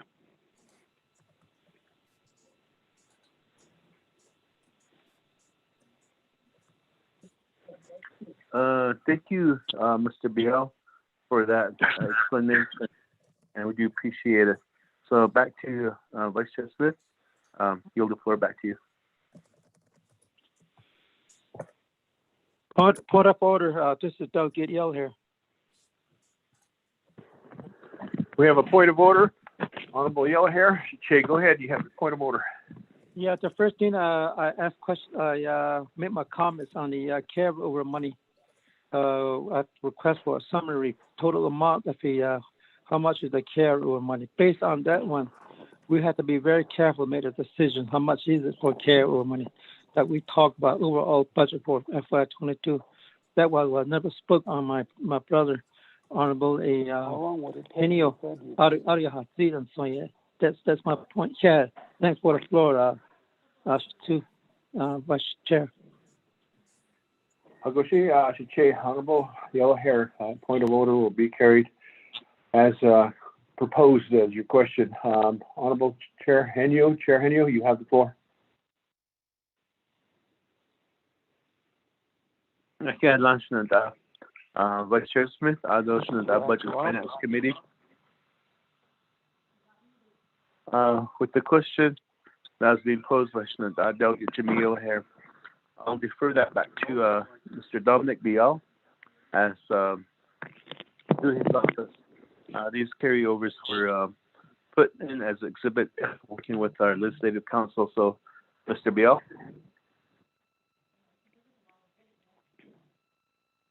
Mr. Chair, committee members, this is Dominic Biel, OMB. We can begin to work on the unexpended balances report for the general fund accounts. But that's going to take a while, probably take at least a couple of hours. And we're trying to get a hold of the controller's office as well to see if they can help us, because they could probably do it quicker than us. Now, having said that, there's a separate, just to let the committee know, there's a separate request from one of the other delegates from the, I believe it's the HESI committee, asking for the same information for Tuesday. So at the Navi committee level and or the council session, there may be amendments, it sounds like, to add further carryovers. But, Mr. Chair, that's the update at the moment. Thank you.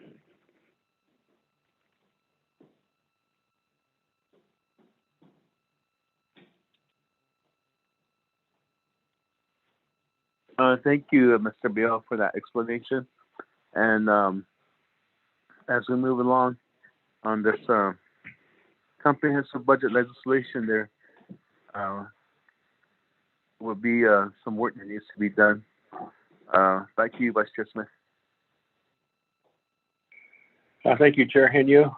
Back to committee members. There's going to have some good work to be done, according to Chair Henyo, on this legislation. So, further questions on this legislation? Maybe we could entertain some amendments right now. And I'm sure that OMP will be working with OOC to get those carryover figures and to work out those concerns, possibly an amendment coming forth if that's needed. Committee members, we do have proposed amendments in front of us. I'll turn the floor over to committee members. Pro Tem Smith, this is Delegate Crotty with a question. I'll go ahead and recognize the Honorable Crotty. You have the floor. Thank you, Pro Tem Chair. I was excused when the committee reviewed Department of Natural Resources, so I'm hesitant to make the amendment waiving the Land Acquisition Trust Fund. Pro Tem, if we could you help me understand that request to waive the Land Acquisition Fund? Is the intent of the Land Department? It's my understanding they were supposed to work with the Eastern Land Commission to purchase property. I believe I read a PR recently about Nelly. So is this waiver needed to comply on purchasing that property? I think that was the compromise when the council was asked to use the permanent or to use the fund principal to purchase the Washington office. So that's my hesitancy to sponsor the amendment if we're not going to be purchasing land for the benefit of the Navajo people. Thank you. Well, thank you, Honorable Crotty. Committee members, any further questions for the sponsor of this legislation?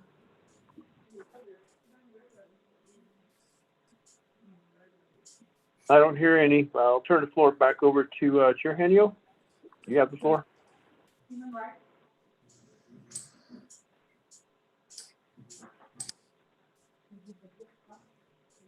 Okay, let's Vice Chair Smith.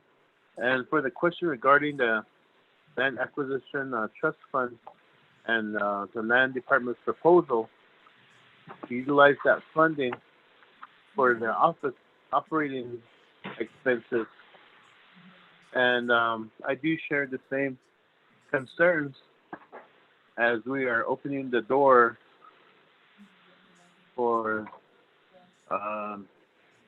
something that was not supposed to be used for that purpose. And I think this request originated from the Resource Development Oversight hearings with the Navajo Land Department, where the Land Department approached RDC and requested that waiver be completed. And I do remember seeing an email from the Department of Justice telling them the do's and don'ts of the uses of the Land Acquisition Trust Fund. And this was a don't that I saw, but still it moved forward. And so we're seeing it here as it being part of the body of the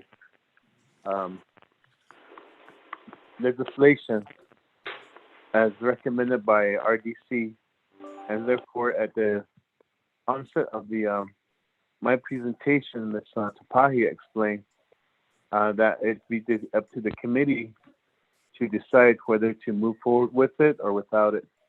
Ms. Tapahi, if you could help me out.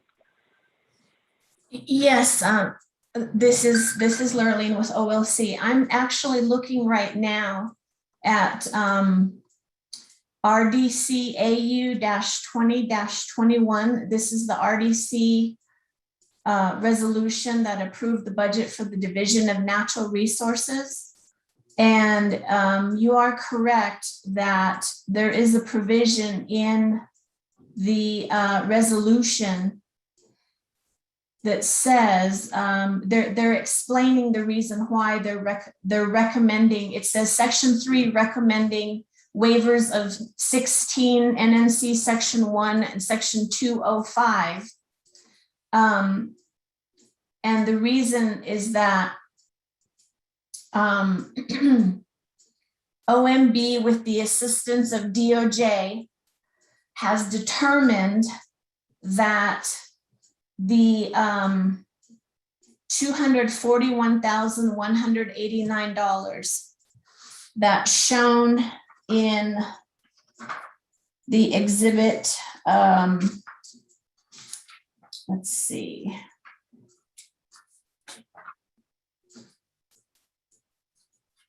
The exhibit regarding the Land Acquisition Trust Fund, which I don't remember which one that is, but I'm just looking, bear with me here.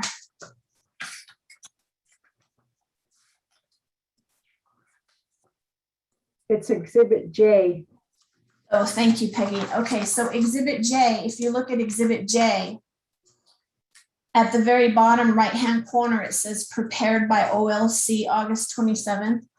I took the wording from this RDC resolution, just verbatim. I just cut and pasted out of this resolution. The object code A through H in the resolution, but 1 through 7 in Exhibit J. So in the RDC resolution, again, it expression of the budget for Division of Natural Resources, these line items are actually not allowed. The Land Acquisition Trust Fund cannot be used for these types of expenditures that I list there. So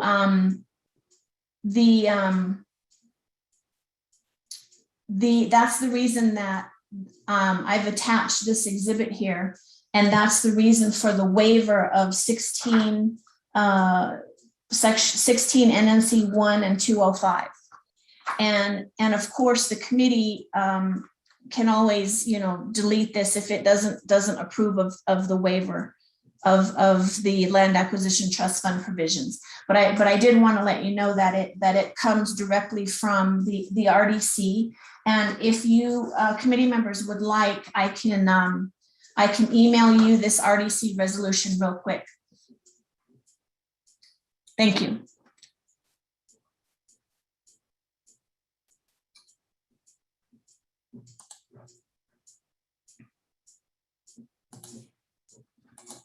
Thank you, Mr. Pai, for helping explain how this provision got into the body of the legislation. Therefore, Shanada, Vice Chair Smith, hopefully we responded well here with this question, and I defer back to you, Shanada.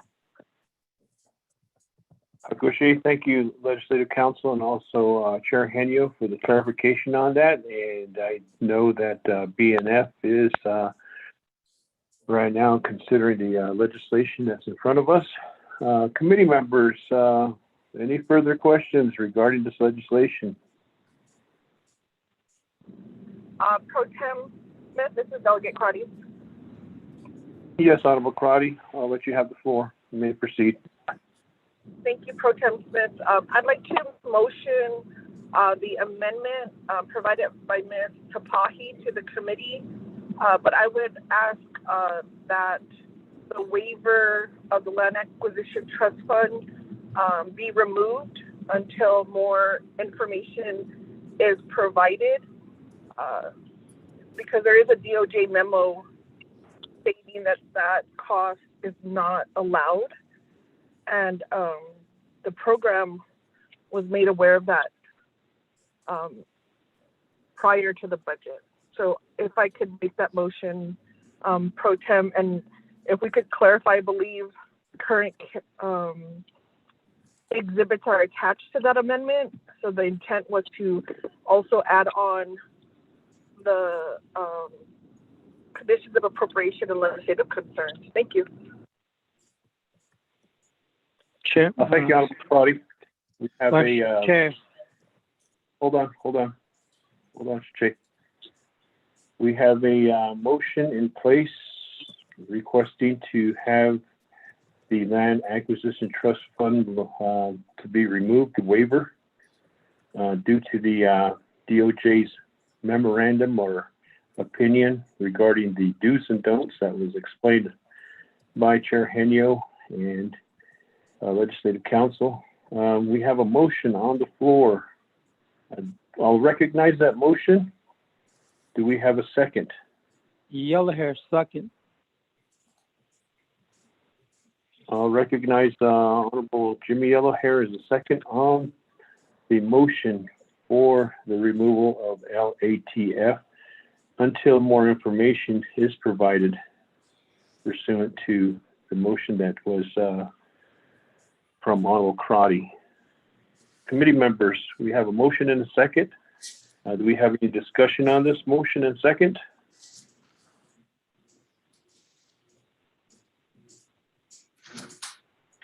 Vice Chair Smith, this is Chair Henio. Vice Chair.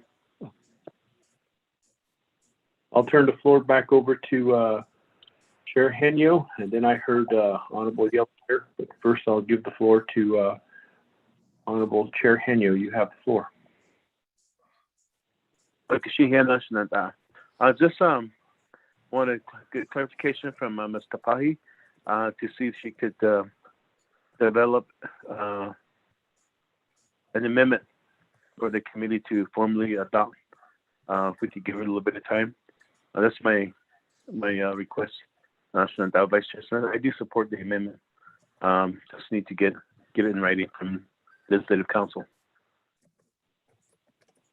Thank you, Chair Henio. Legislative Council, I'll give you the floor at this point in time. There's a request. What's your response on that? Legislative Council. Thank you, Mr. Chair. So my understanding is that we've got language, a paragraph in the body of the legislation on page 6, starting at line 15. It's a paragraph O. My understanding is that the committee wishes to delete that from the legislation and then also remove Exhibit J. If that's my understanding, please let me know and I will do that amendment. It should only take me 5 minutes and I can get that out to you.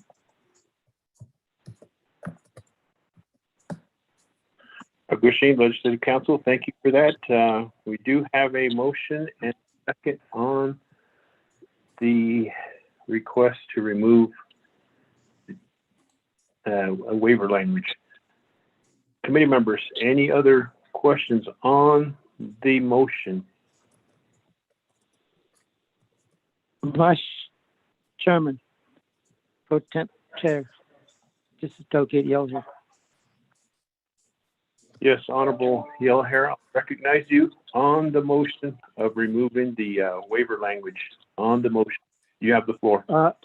Thank you, Chair, Chair, Vice Chairman. Thank you very much. I have a very serious concern about this.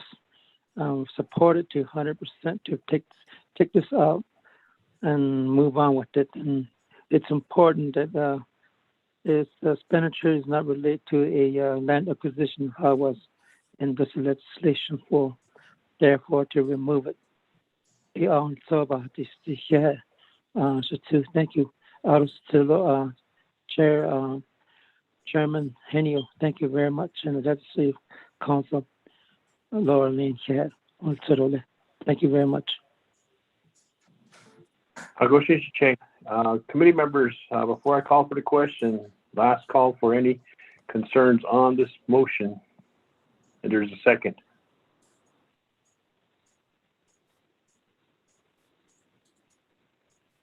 Ramona, I don't hear anybody wanting to speak, so could you do a roll call vote on the motion to amend or to remove the waiver language? Round the horn. Chair, Vice Chairman. Roll call vote on amendment number 1. Honorable Jamie Hino, how do you vote? I vote green. Thank you. Honorable Jamie Hino votes green. Honorable Jimmy Yellowhair, how do you vote? I'll vote green. Thank you very much. Thank you. Honorable Jimmy Yellowhair votes green. Honorable Amber Kenneth-Bakadi, how do you vote? This is Delegate Amber Kenneth-Bakadi, and I vote green. Thank you. Thank you, Shadeja. Honorable Amber Kenneth-Bakadi votes green. Nathaniel Brown, how do you vote?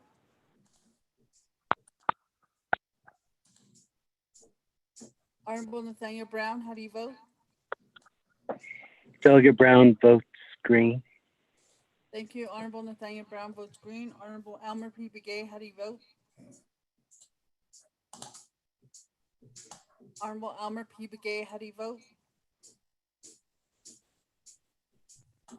Vice Chairman, we have 4 members voting in the affirmative, 0 opposing, Vice Chairman not voting, and 1 member not voting. Vice Chairman? Thank you. Amendment 1 passes with 4-0-1. Therefore, we have Amendment 1 in place. Committee members, back to the main motion. We have we have a motion and a second on this legislation. However, there's still amendments that are in need to be entertained. Committee members, I'll turn the floor over to the committee members at this point in time.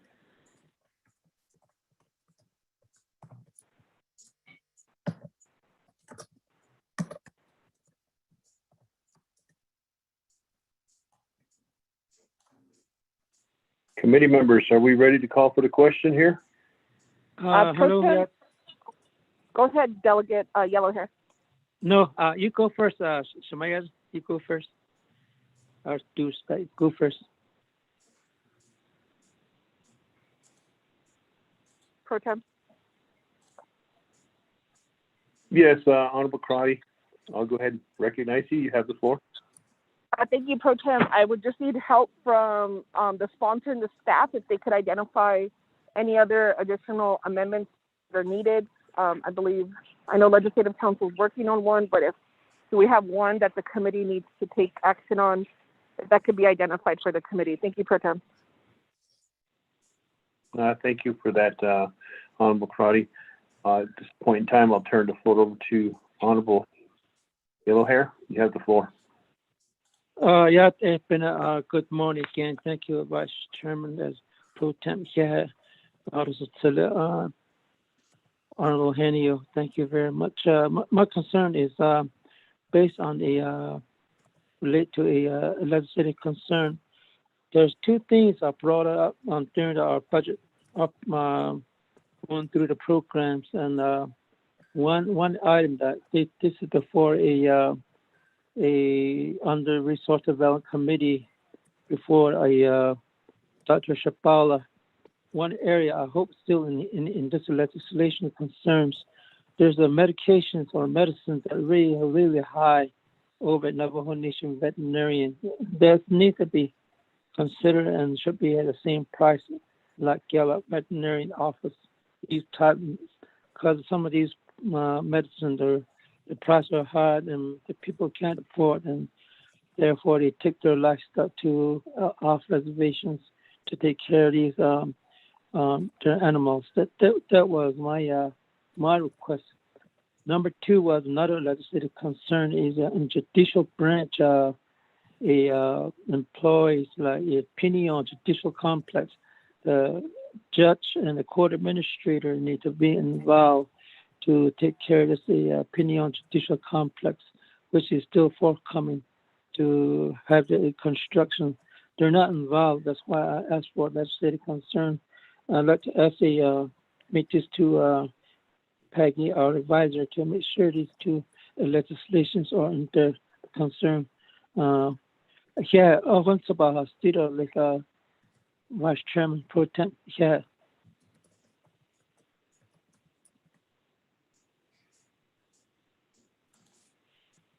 Thank you, Honorable Jimmy O'Hare. I'll turn the floor over to Chair Henio. You have the floor, Chair Henio.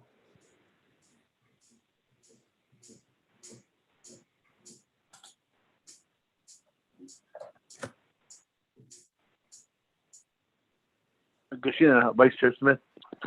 Thank you for chairing the meeting. I was in the Budget and Finance Committee meeting.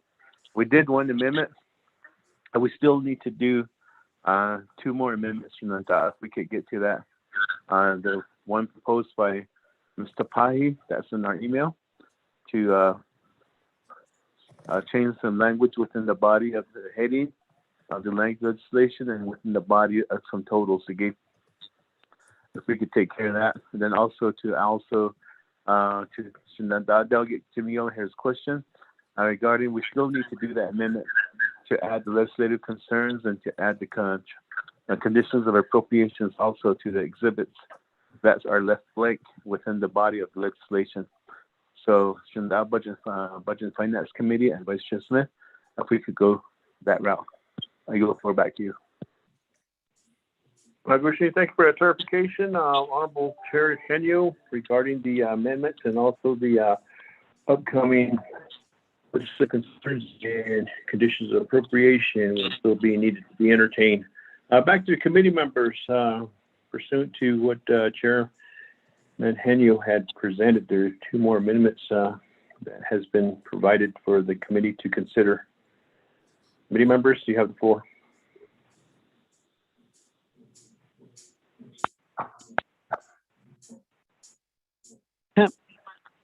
Pro Temp Chair, this is Delegate O'Hare to follow up. Yes, Honorable Yellow Hair, follow up on the question. Do you have the floor? Thank you very much. I just want to say thank you to the Honorable Henio. Thank you very much for the information. Yeah, so. Thank you. Committee members, we have 2 amendments pending.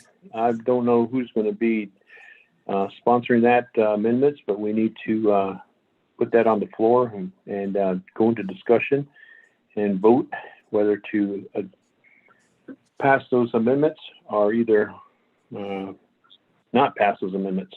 Committee members. Chair, Pro Temp Chairman. Yeah, I'll motion that one, and I think everything's clear according to our advisor and also our legislative counsel, Laura Lane. If I'm in order, Pro Temp Chair, Vice Chairman, thank you. Thank you for your help there, Honorable Yellow Hair. However, which amendment are you wanting to sponsor? It's been sent to us by email, and they're pending here on behalf of the legislation. Fadila. Okay, let me check here.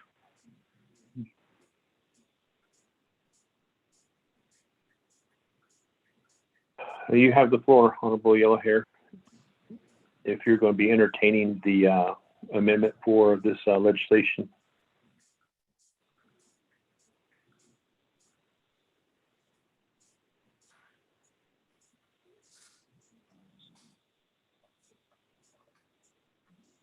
Chair Henio, this is Lurleen with Legislative Council, if I may speak at some point.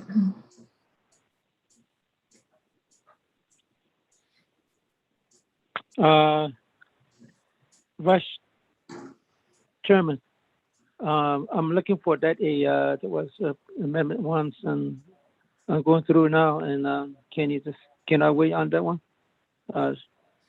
Vice Chair? Yes, we'll give you some time to go through your email. Go ahead and search that. Back to committee members. Any questions on legislation sponsored by Chair Henio?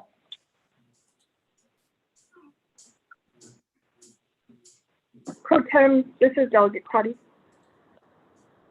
Honorable Crotty, I'll go ahead and recognize you. You have the floor. Yes, thank you. I received the amendment at 10:01 from Ms. Tapahi, amendment number 3, but I'm looking for amendment number 2. Oh, I found it, Chair. So at 9:40, amendment number 2 in accordance with recommendations by OMB. If I can motion this amendment. Thank you, Chair. Pro Tem.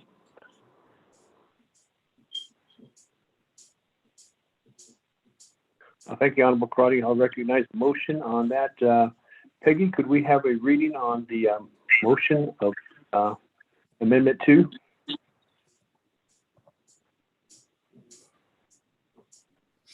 Vice Chair and members of the Budget and Finance Committee, can you hear me? This is Amendment 2 to legislation number 0182-21. On page 5, starting at line 19, add the following new paragraph. K, UUFB fund. This is all new language. Regarding the UUFB, the Navajo Nation recommends that $20 million be set aside for the fiscal year 2023 budget, which amount is consistent with the 3 branch chiefs agreement dated June 18, 2021, and with the Navajo Nation Council Resolution CN 8820. To renumber or reletter succeeding paragraph sections and exhibits as necessary and appropriate.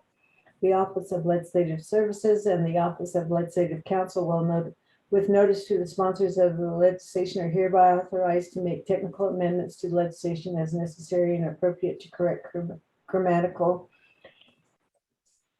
and or scrivener's errors, to correct numerical errors, so long as edits effectuate the committee's intent in approving this legislation. This amendment shall supersede inconsistent language contained in any other committee amendment, which shall be conformed to the intent or language of this amendment.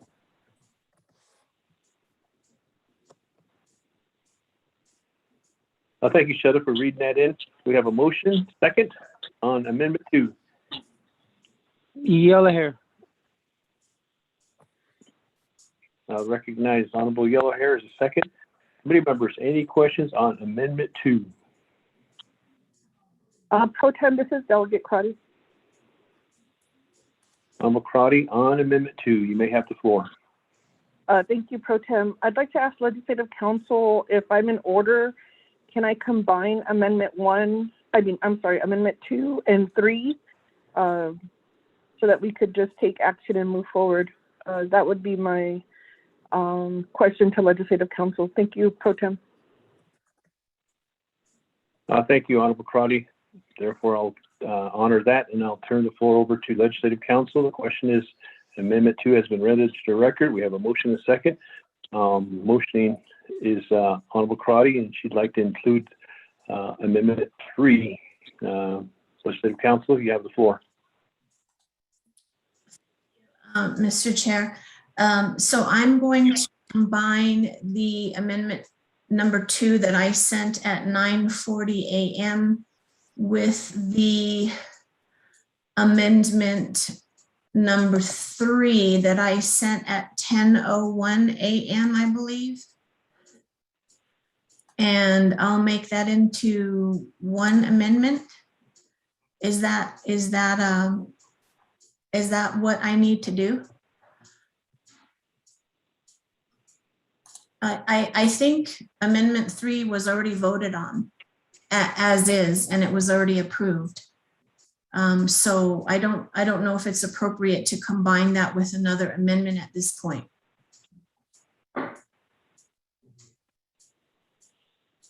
Back to the Legislative Council. We did Amendment 1, but it was new language. Amendment 3 is actually deleting O. I think we had, if I'm correct, Peggy, is that what we did with the new language? Was that just item K, or was that item O? Peggy? Vice Chair and members of the committee, you are, Laureline is correct.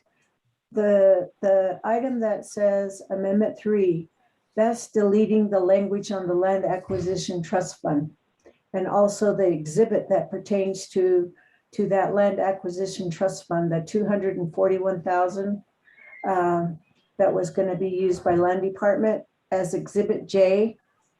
Those two were already that was Amendment 1, where the vote was 4 in favor to remove language on land acquisition fund and Exhibit J. That's what I heard. So that one's done. So the one that you're doing is Amendment 2, and we still have Amendment 1, which would change the heading. And Laureline just sent me a revised one that takes out that 16 NNC Section 1 and Section 205. That one is, I'm sending that out soon as I finish talking here to all of you, so that you have that as Amendment 1. So I don't think that you would have to amend the language. You can just I think you can just put them together and just say, you know, Amendment 1 and Amendment 2 can be voted on at one time. I don't think there's a problem with that. Since that was the question. Well, she was Shadeja was asking about Amendment 3, but Amendment 3 has already been done. Hagoshi, thank you, Legislative Council, and also Peggy, our advisor. But back to committee members. Honorable Crotty, does that answer your question? Pro Tem, this is Delegate Crotty. So my understanding is I can modify to have that language be included to this amendment. So I move to make that modification. Thank you, Chair Pro Tem. Thank you, Honorable Crotty. Back to Legislative Council. Did you get that? The way Honorable Crotty would like to entertain her motion. Legislative Council. Thank you, Mr. Chair. So my understanding is that I am going to combine the, let's see, the amendment that I sent out at 9:40 a.m.,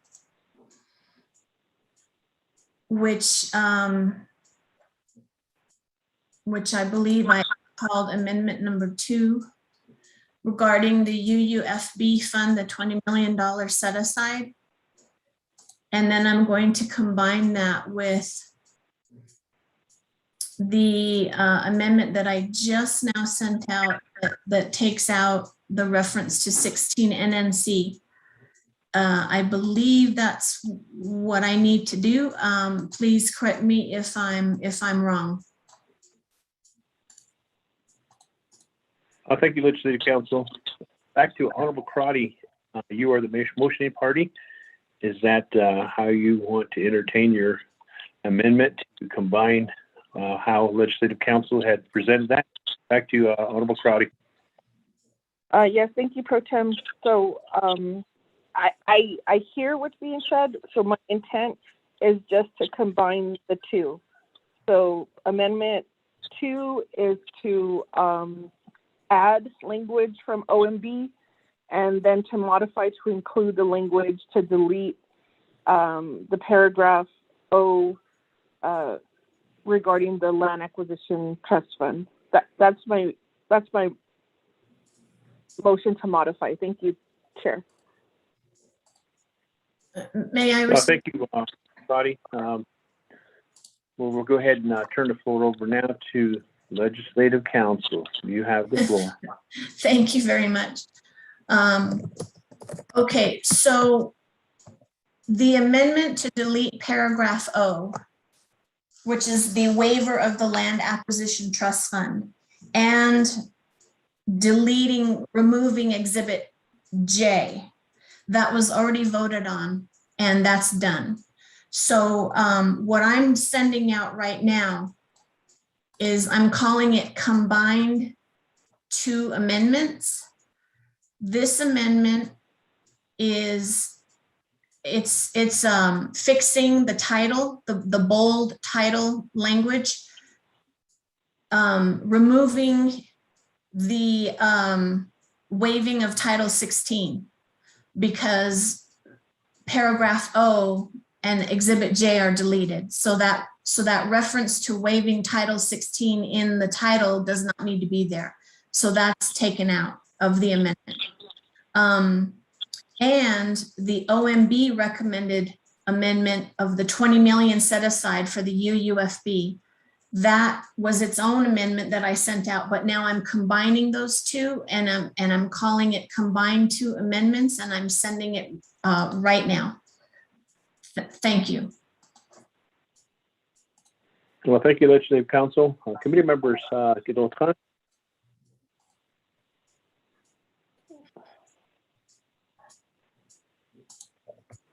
back to committee members. We'll be waiting for Legislative Council's amendment, proposed language. That's a combination of how Honorable Crotty is requesting. We will wait for that.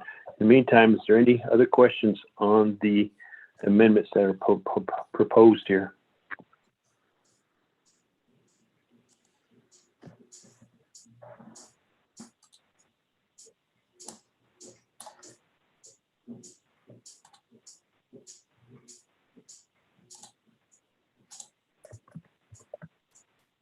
Back to committee members, I just received the line 2 amendments at 10:16.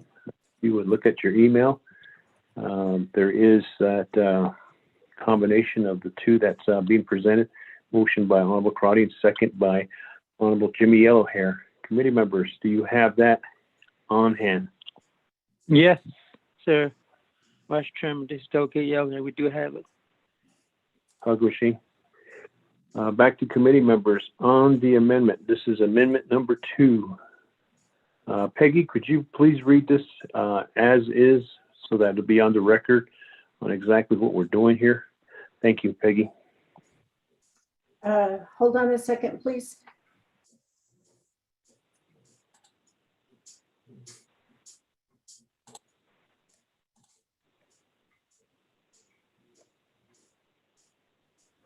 Okay, the combined amendment to legislation number 0182-21. This is amendment 2.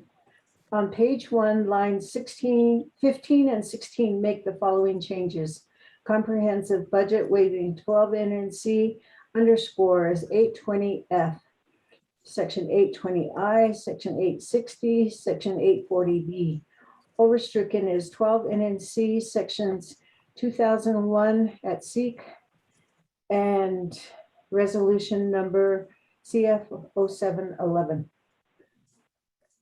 2, on page 4, line 27 and line 28 make the following dollar amount correction. Overstrike 6,108,718. New language 6,108,728. 3, replace the original Exhibit H and Exhibit I with a new Exhibit H and Exhibit I provided by the Office of Legislative Counsel. 4, on page 5, starting at line 19, add the following new paragraph. K, UUFB. Regarding the UUFB, the Navajo Nation recommends that $20 million be set aside for the fiscal year 2023 budget, which amount is consistent with the 3 branch chiefs agreement dated June 18, 2021, and with Navajo Nation Council Resolution CN 88-20. 5, renumber or reletter succeeding paragraph sections and exhibits as necessary and appropriate.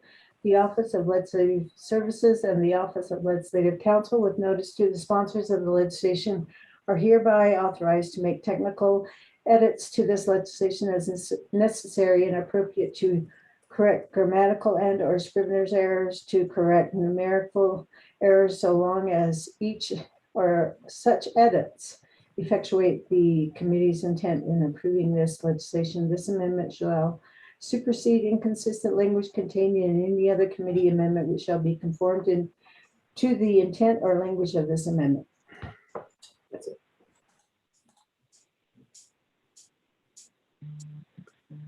Hakushi, okay, shut up for reading the Amendment 2 into the record. We have a motion and a second on Amendment 2. Committee members, Any questions on Amendment 2?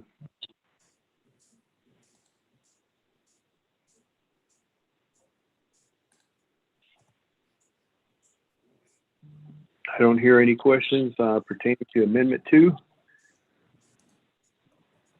Shanetta, roll call vote on Amendment 2.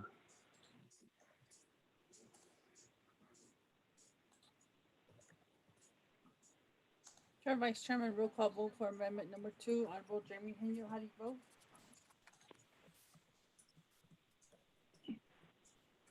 Shanetta, can you speak a little louder? We can barely hear you. I'm sorry, Honorable Jamie Henyo, how do you vote?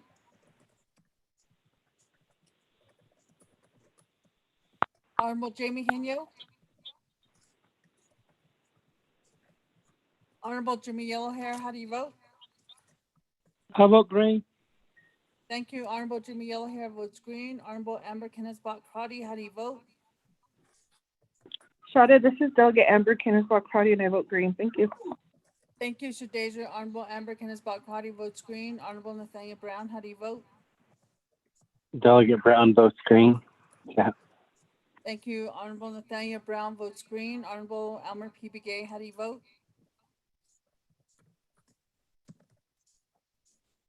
Honorable Elmer P. Begay, how do you vote? Honorable Jamie Henyo, how do you vote? I vote green. Thank you. Honorable Jamie Henyo votes green. Honorable Elmer P. Begay, how do you vote? Vice Chairman, we have 4 members voting in the affirmative, 0 opposing, Vice Chairman not voting, and 1 member not voting. Vice Chairman? Thank you, Shanetta, for the roll call vote. We have 401 for Amendment 2 has passed. Back to the main motion. We have legislation in front of us for the FY 2022 comprehensive budget. We have sponsor Chair Henyo with us this morning. Committee members, back to the committee members. Any questions on the main motion or to entertain any other amendments? Committee members.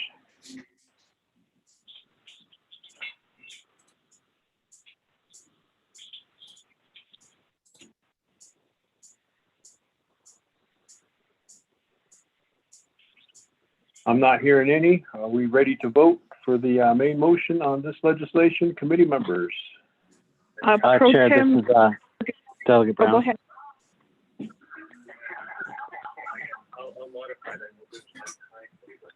I'll go ahead and recognize Honorable Brown, and I think I've heard Honorable Crotty in the background.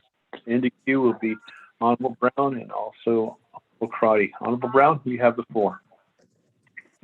Thank you, Chair Pro Tem, Vice Chair, Adolescent and Budget and Finance Committee members, and to all our wonderful staff. I'm not sure if I am in order, but I did send out an email not too long ago on the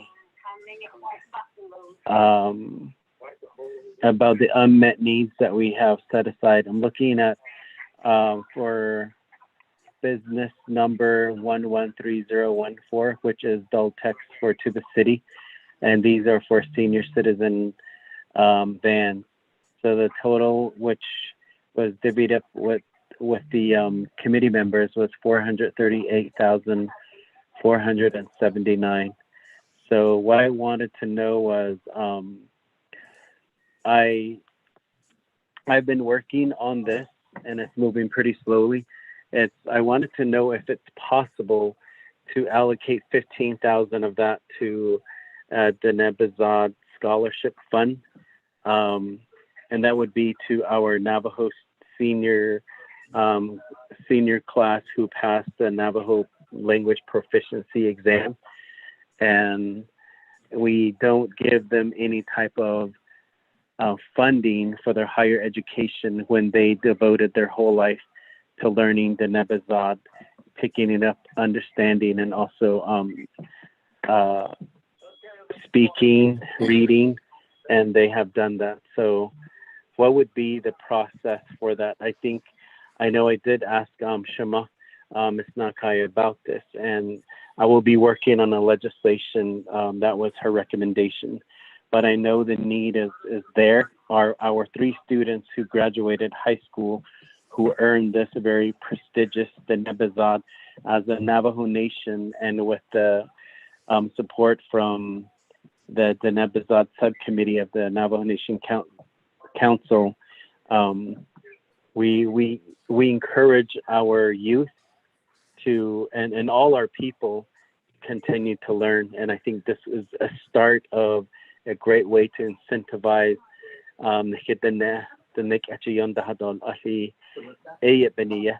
so if I can get a response from our legal, I think it was Laureline that message back. I didn't let me see, Miss Rose Graham said you put in the Navajo Nation General Account for Teacher Education. It's the only general fund account. So I'm not sure. So that would be my question. I'm not sure if I'm making myself clear. So if I can get a response, if that is possible, or do I need, can we put it into the general, let me look at this email, the general account for teacher education, or where would those funding go? That would be my question for that. They'll text for to the city at that account number that I read, which is again, let me see, Senior Citizen Vans 113014 under Daltex. That's my question, Vice Chair. Thank you. I appreciate Honorable Brown. We'll go ahead and reserve that for the Legislative Council. But for now, I'll go ahead and turn the floor over to Honorable Crotty. Honorable Crotty, you have the floor.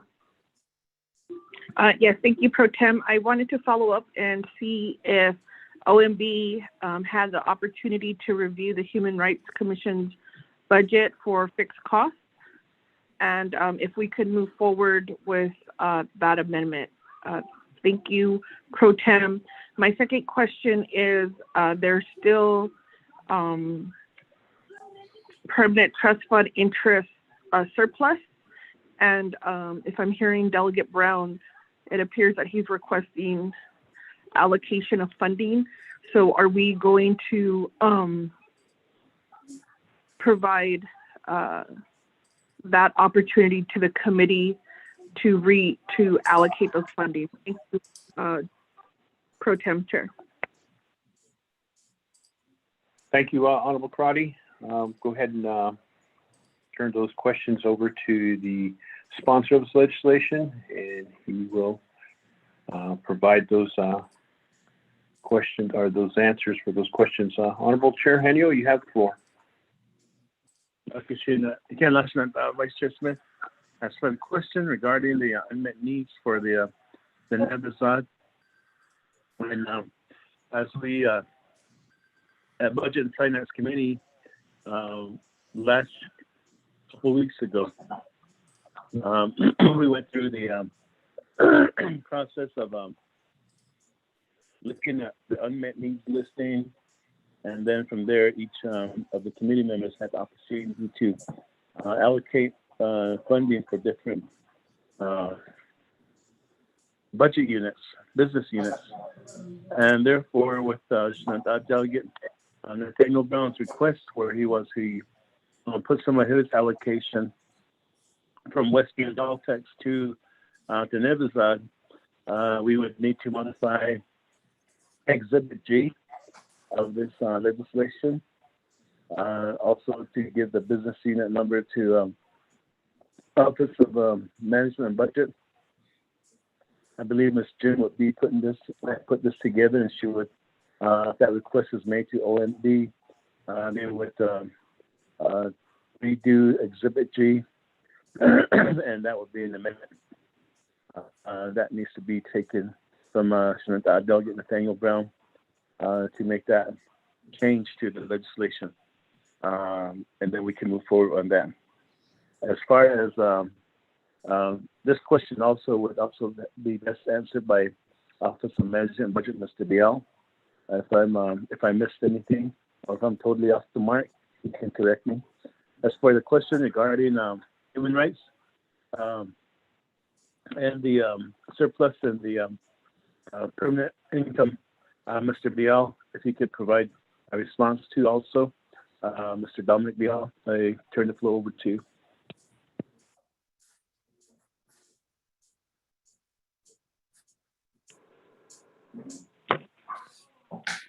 Mr. Chair, committee members,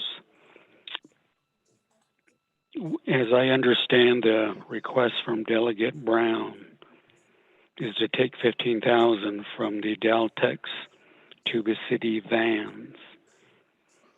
And then we've gotten email communications from the scholarship office to use the general fund teacher education account. So in any case, we're going to need a budget for the $15,000. And you're correct that eventually Exhibit G would have to be amended as well. Mr. Chair. Mr. Biel, for that explanation. And also, the second part would be the Human Rights Commission. Have you, as you or your staff, have a chance to review that budget and to see if it's ready to go, or does there need some, or there's some corrections that need to be made, Mr. Biel? Okay. The budget analyst working with the legislative branch has reviewed the budget that was submitted by the Human Rights Commission office, and it appears it is in order, Mr. Chair. Yeah, no. And then also the other question regarding the surplus from the permanent funding after 40 million was allocated to the general funds, the surplus there. What's the status of that surplus?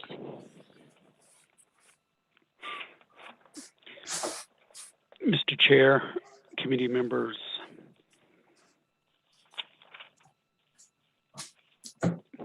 on the first day of the Budget and Finance Committee budget hearings, I sent an email message to the members informing them that pursuant to the Permanent Fund Income Report issued by the Office of the Controller, after the $40 million is taken out and used for the overall budget, there was still a remaining amount of $3,569,000. And this is deemed excess funds, and pursuant to the 5-year plan, the second 5-year plan, resolution CAP 30-21. This fund is available to be budgeted for either additional needs or including possible capital projects. And this fund can be budgeted during the fourth quarter, which is now, and it should work in concert with the annual budget development, which is what you're talking about now. So my understanding is that the fund is there and it is available. Mr. Chair. Thank you, Mr. Biel, for that explanation. And Vice Chair Smith, I'll defer to Legislative Council for proposed amendment language for the Human Rights Commission, as explained by Mr. Biel, that all the budget forms are in order. Therefore, we need to defer to Legislative Council to put forth the language that would need to be amended as part of the legislation. And also the exhibit under fixed costs, which is exhibit E. Exhibit E also would have to be amended also, so that we need to give legislative council some time. Ms. Lorley Pahi? Thank you. This is Laureline. Give me a second here. I'm looking at, I'm not focusing on the budget sheets that were emailed out. I'm looking at the the actual draft amendment that has this chart.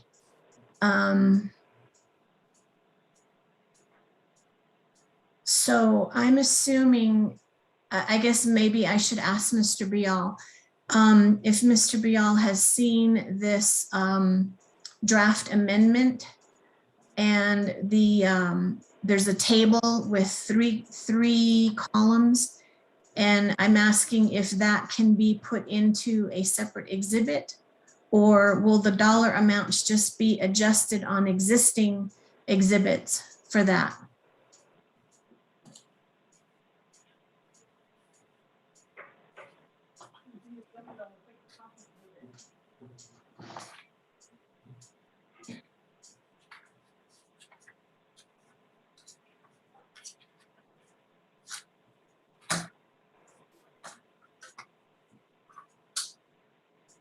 Maybe it would be best for the committee to break for maybe 30 minutes or so that I can, Office of Legislative Counsel, can work with OMB to get this exhibit prepared,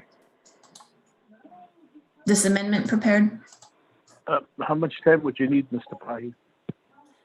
I would ask for at least 30 minutes, if not 45 minutes. I just want to make sure that OMB has time to prepare the appropriate budget form, budget sheet, and I guess that would be a new exhibit. And then I would need time to draft the actual language for the body of the legislation. Okay, thank you. Thank you for that explanation on the time frame and everything. Leave it back to Vice Chair Smith. That's our response to the questions that were being posed, and hopefully we provided some sort of guidance on those questions. Vice Chair Smith.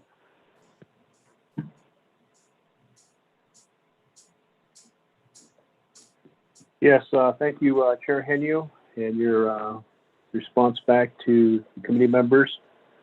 Committee members, there's a request to possibly go into recess for about 30 minutes. However, we could still continue on with this discussion with the main motion if there's any other amendments that is ready to be entertained. But I'll leave that up to the committee members. Committee members, back to Chair Henny before I do that. Do we have any more amendments that need to be entertained on this legislation since you're the sponsor? If we don't, I guess we could possibly break for 30 minutes to have OLC develop those amendments. Back to Chair Henio. Again, Vice Chair Smith. I think we still need to look at one more amendment, which is if we then take care of it, but it's the Commission of Appropriations and Legislative Concerns, two exhibits that need to be added to the legislation. Exhibit H and Exhibit I. Vice Chair Smith. Vice Chair Smith, may I speak? This is Peggy.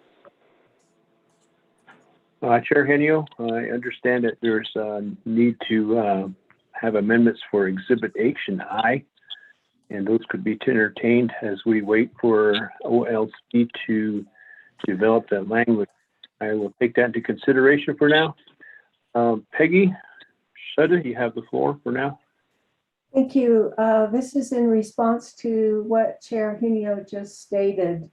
For the last amendment, Amendment 2 that was done, you look at the language on the combined amendment.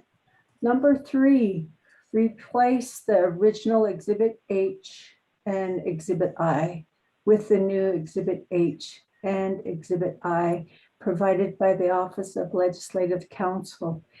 AI, Ninigi, that's the legislative concerns and the COAs. AI, that's what that's referring to. The legislative concerns, conditions of appropriation, Ziggy A8. And it consists of 5 pages. Legislative concerns, CA Exhibit I. And those were sent out to you this morning by Laureline. So we've already done that amendment. AI done, yeah. With Amendment 2 that Shadeja and Jimmy Yellowhair with a vote of 4 in favor, 0 opposed. Chair Hinio, members of the committee.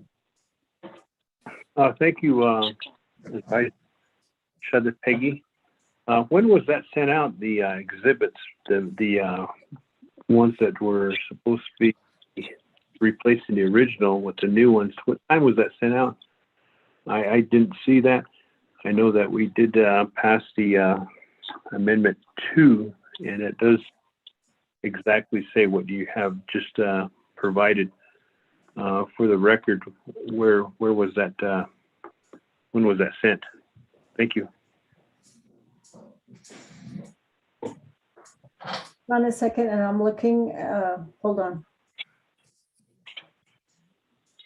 8:19 a.m.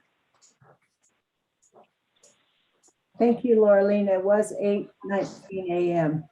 this morning. Yeah, I don't even know who's into it.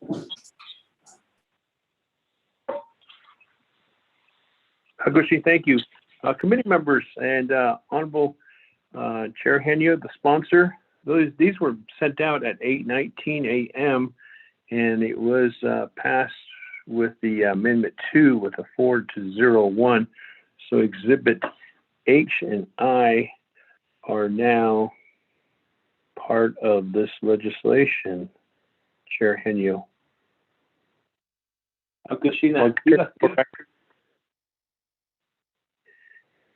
You have the floor, Chair Henyo. Vice Chair Smith, good. Looks like we took care of that business, so I believe we're just waiting for the Legislative Council for the amendments for Human Rights Commission. Great. We just want to make sure we're all making sure that everything's in order before we move on to the next amendment.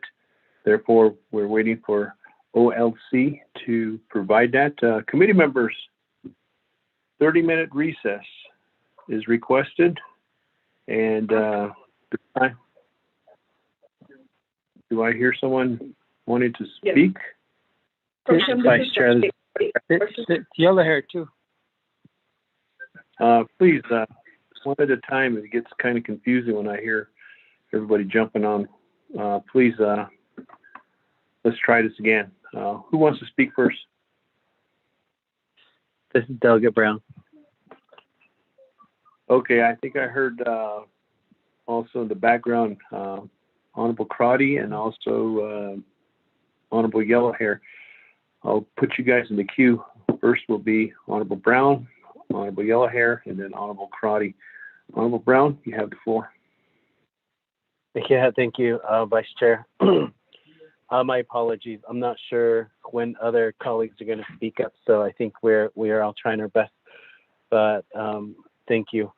My first question would be for the 30 to 45-minute recess break. Is that including the amendments that I requested? If it is, then I think 45 minutes would be how much time I would like to give our legal counsel. I think that will be enough time. so we can all understand and make sure that the amendments are correct. Thank you. Thank you for that, Honorable Nathaniel Brown. Increasing the time limit for OLC to develop your amendment to be considered. At this point in time, 30 minutes is requested, but we'll go ahead and reserve that for OLC to also include your consideration for an amendment. Honorable Yellow Hair, you have the floor. Thank you, Vice Chairman Pro Temp Shahad.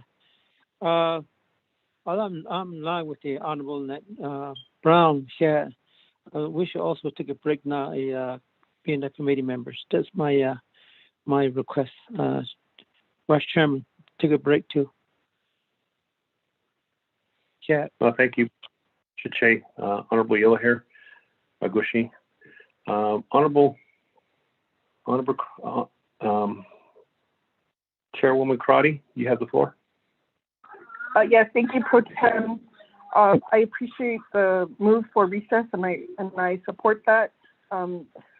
Chair, I would also then, I'm going to move forward with the allocation for the permanent trust fund interest income.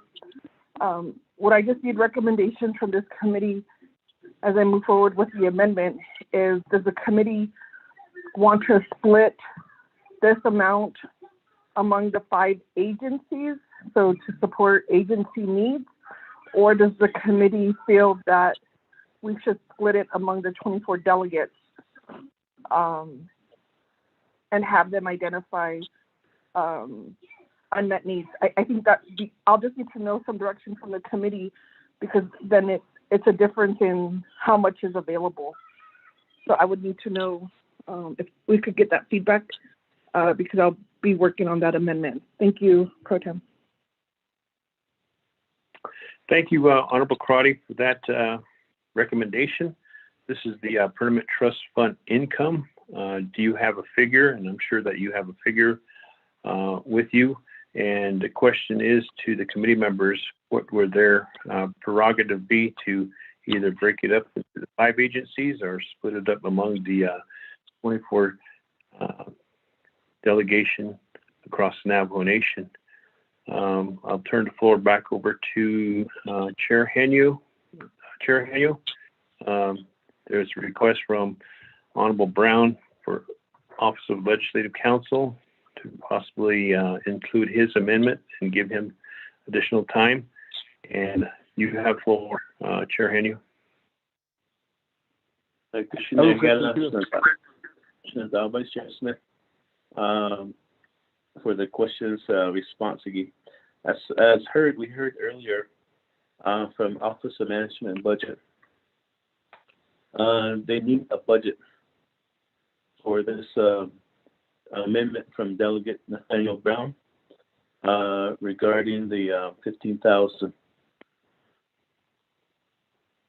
That was part of Mr. Biel's response, that his office would need a budget to make it that amendment complete. If without a budget, I don't think they could move forward on it.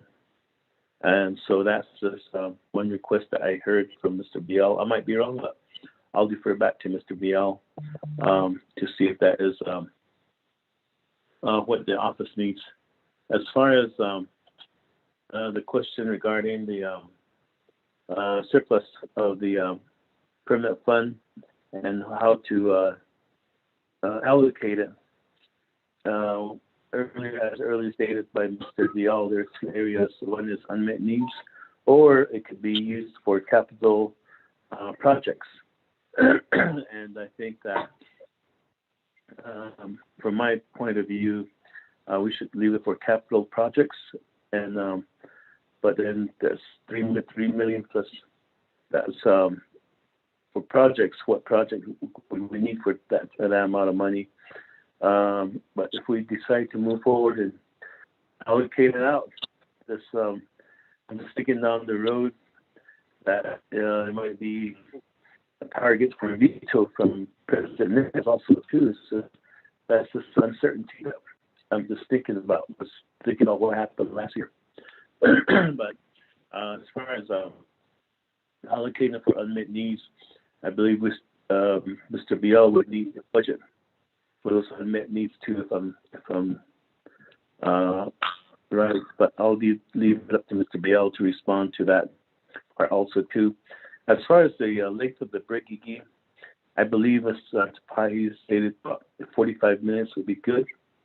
But with that, Vice Chair Smith, I'll defer to Mr. Dominic Biel regarding the amendments and the budget forms. Mr. Biel.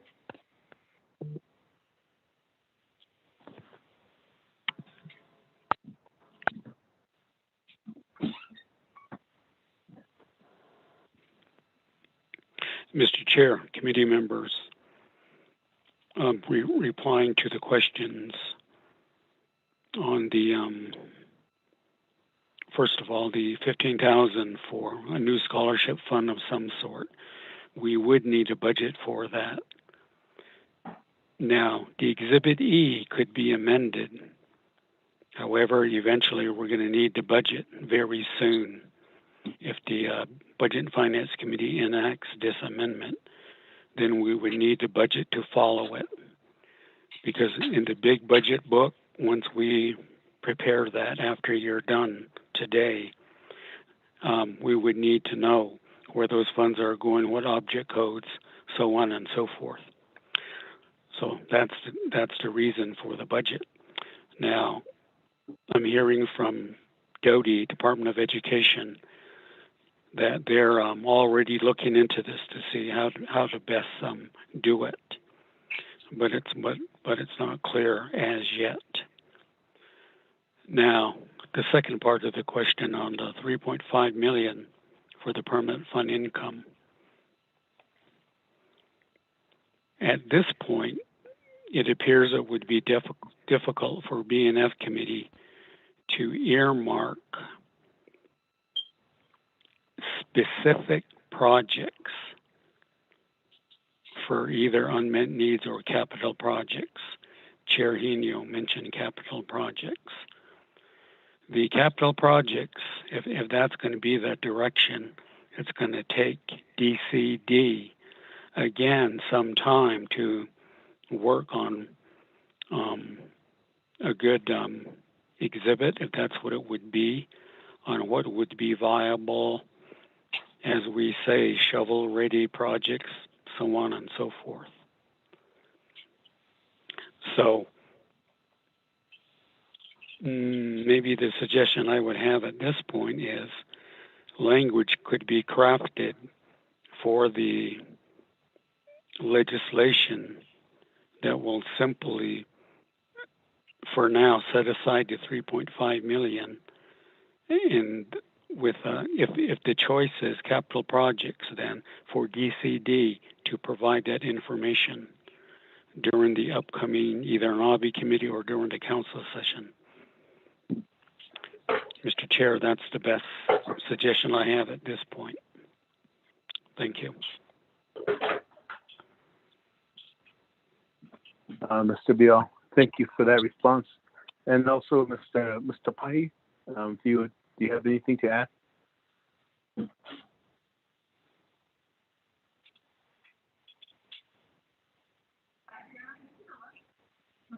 Chair Henio, this is Delegate Crotty.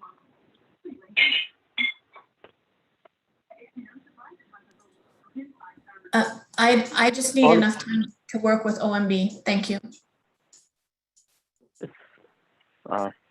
Okay, Vice Chair Smith, there's a question from the committee. Yes, I heard that. Thank you, Chair Henio. Honorable Crotty, I'll go ahead and recognize you. You may proceed with your question. Yes, thank you, Pro Tem, and I appreciate this conversation.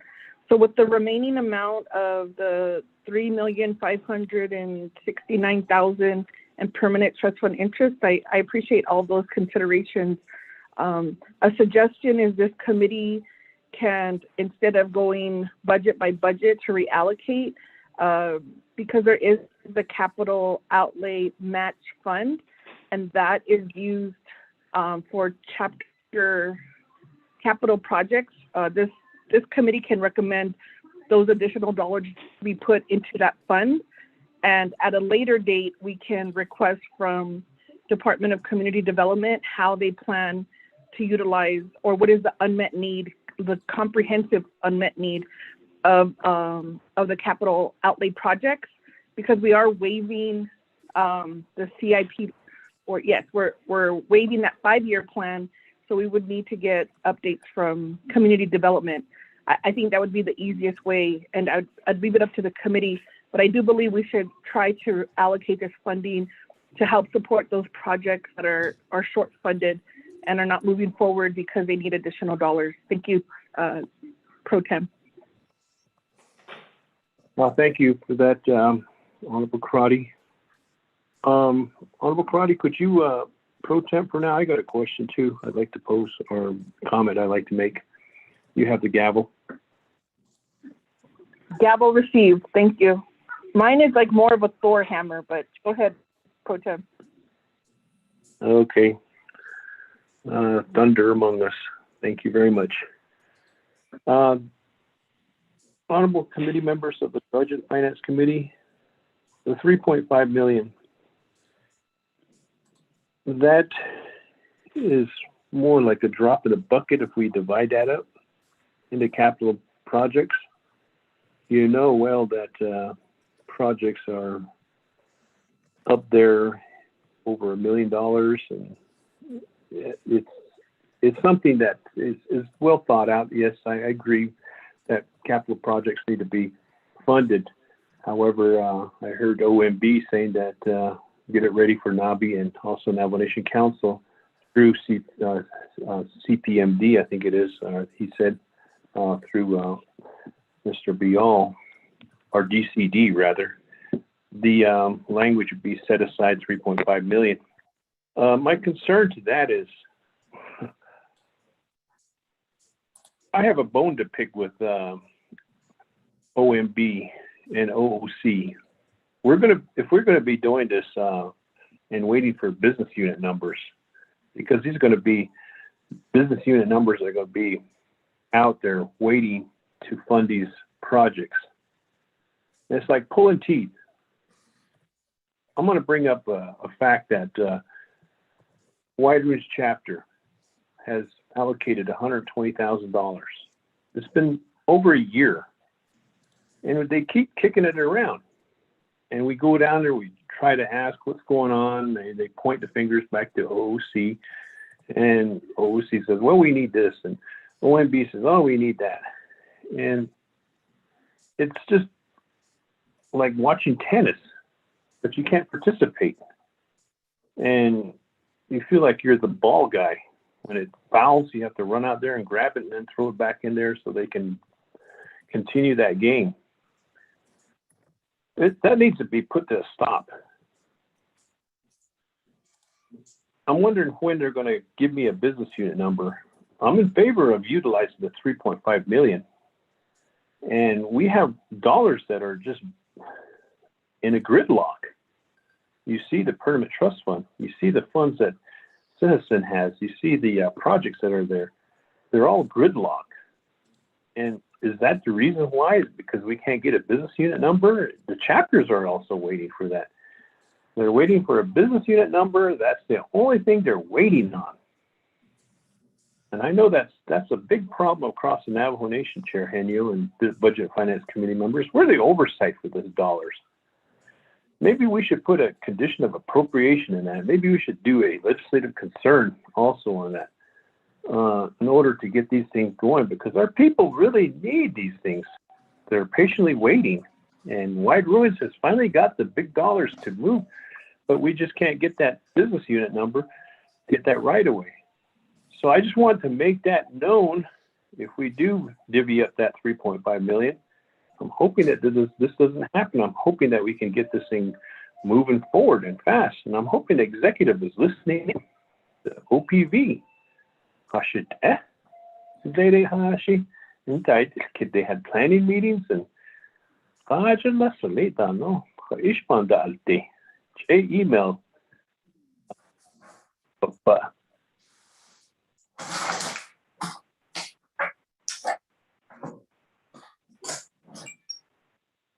That wasn't my music. I don't know where that came from. But anyway, Pro Temp Chair, that's my concern. I needed to vent that. I needed to bring that forth, and I needed to make it known that's where we're at. Thank you very much. Appreciate that.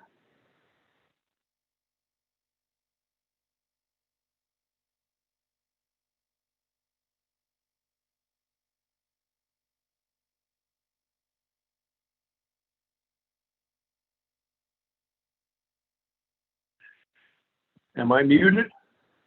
Honorable Chairwoman Crowley? Thank you, Pro Tem. I apologize. Did you want the sponsor to answer that question? So I'll move it over to the sponsor if he has any recommendations, or if you wanted to craft the legislative concern or the condition of appropriation, we could recess for additional time to allow legislative counsel to draft that for you. Vice Chair Smith.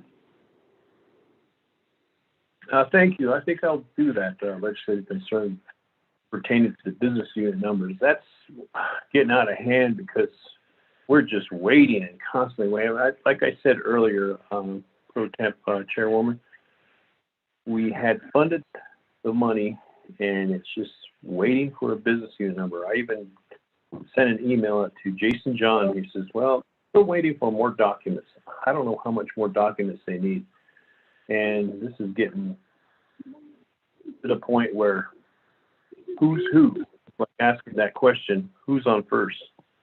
So thank you, Chairwoman. Thank you, Vice Chair Smith. If I could recommend in your condition of appropriation, there should be a development of a transparent process on how many outstanding requests are being provided for contract or action by OMB and OOC, and that would be helpful, as I know as delegates we spend a large number of our time trying to move our regional projects forward. But I'll ask Chairman Henio, do you have any recommendations, or did you want to defer time to your agents? Thank you.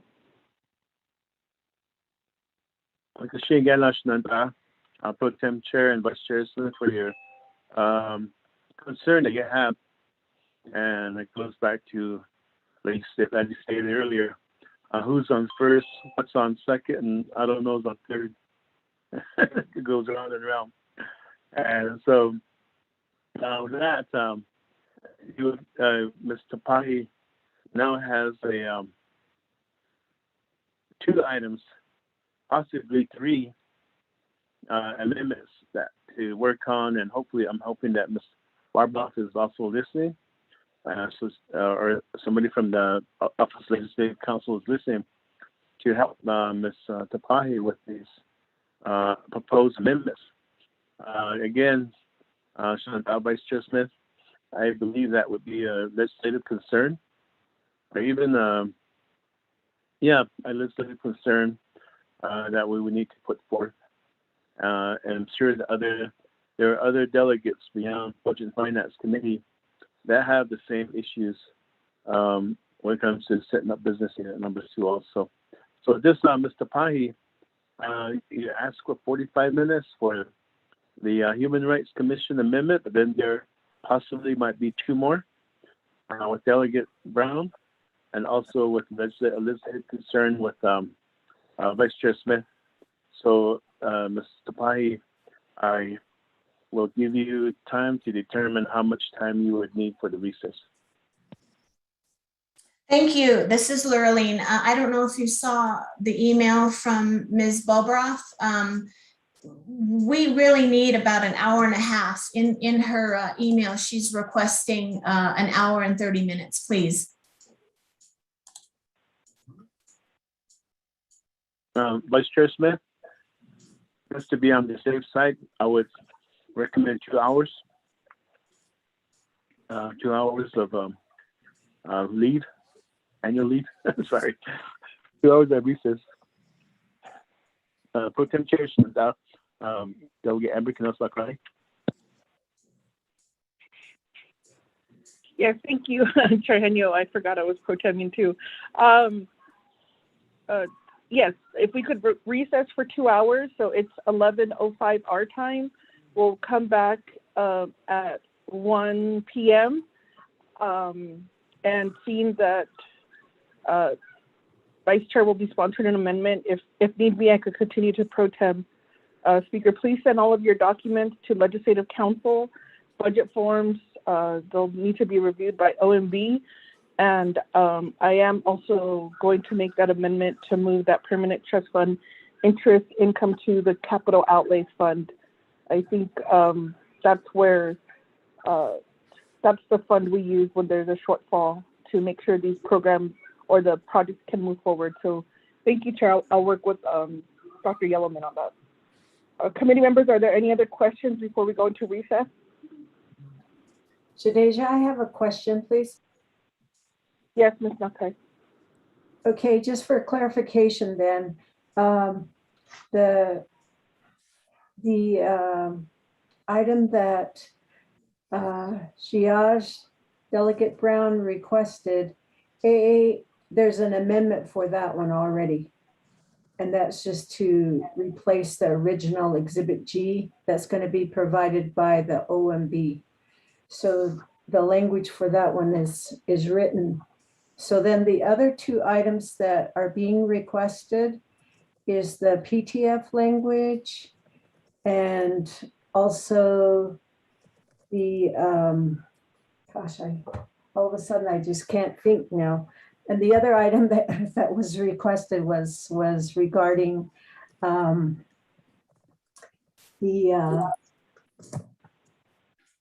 is the permanent trust fund, the capital projects money, and then what was the other one here? Was that the Human Rights Commission, that exhibit, the changing to the fixed cost Exhibit E and the language for the amendment for the human rights. So those two items are needed. Now I heard that there was to be a legislative concern also. So that's the third item, right? For the OMB and the OOC and I guess central government programs that are dealing with these projects, whether it's CPMD or water resources and such. So it's those three, or is there anything else that you need during this 2 hour break that we need to get together? Or at least get documents together for an amendment, for amendments. Okay, thank you, Ms. Nakai. This is Delegate Crotty. So I just want to be clear that there was the recommendation for legislative concern and a condition of appropriation to OMB and OOC regarding establishing a business unit number.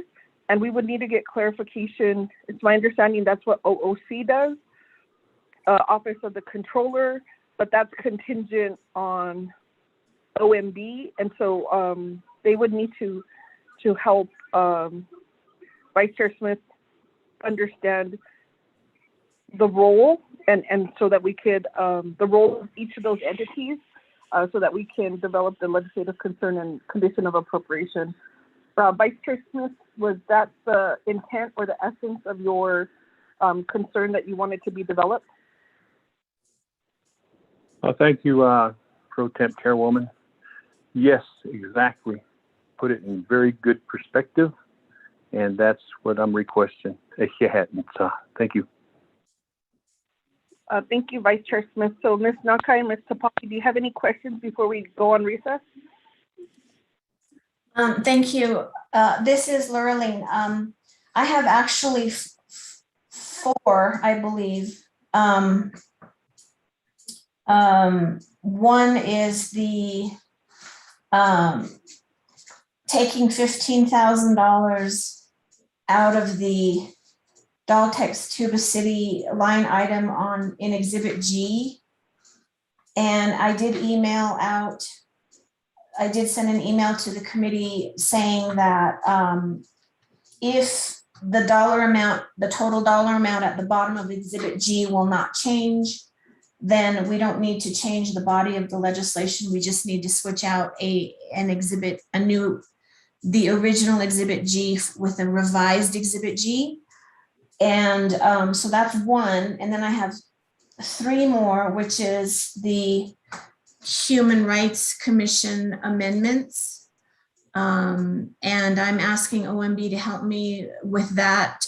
We may or may not need a new exhibit for that. That's number 2. Number 3 is the moving, I believe, pursuant to OMB's memo dated August 31st, in paragraph 2, excess funds of $3,569,000 may be allocated to fund additional needs. So my number 3 on my list is to move that into, I believe, Honorable Delegate Crotty, I believe, did you say the capital fund management plan? Ms. Tapahi, that would be the capital outlay match fund. And you could use the language, council, we allocated $2 million each year. So you could use that same language and business unit number. Oh, yes. Okay, that's great. Thank you for that clarification. And then my number 4 is to work with Honorable Delegate Smith on either or both legislative concerns and conditions of appropriation for OMB, OOC to establish business unit numbers for, and I'm not sure exactly for what. Some Navajo Nation government programs, I'm not sure exactly what the business unit numbers will be for, but maybe someone can clarify that for me.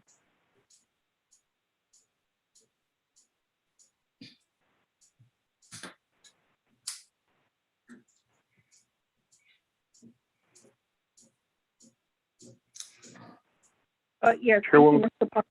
Yes, so Vice Chair Smith, did you want to provide additional information? Thank you. Yes, on that, thank you, the Chairwoman Pro Temp, for allowing me to speak on this behalf of the legislative concern and condition of appropriation. I'm on my way up there to Winter Rock right now. I have time to get up there. I'd like to sit down with legislative council to draft up the correct language, but it's to expedite the business unit numbers. That's the big problem. You fund the money and the money sits there and then they point fingers back at one another. And it's just like what I said earlier, who's on first? And you don't get the direct answer. Well, there is an answer, but it's just like who's on first. The problem is to expedite those business unit numbers in a timely fashion. And the responsible parties, of course, would be like what Chairwoman had said earlier, OMB and OOC, to ensure that these business unit numbers are set forth and that the funds can be used in a timely fashion. Otherwise, they just sit there like, for instance, the Wide Ruins Water Project. That's a major project that's going to be underway. However, we're just still waiting on a business unit number, which is pending.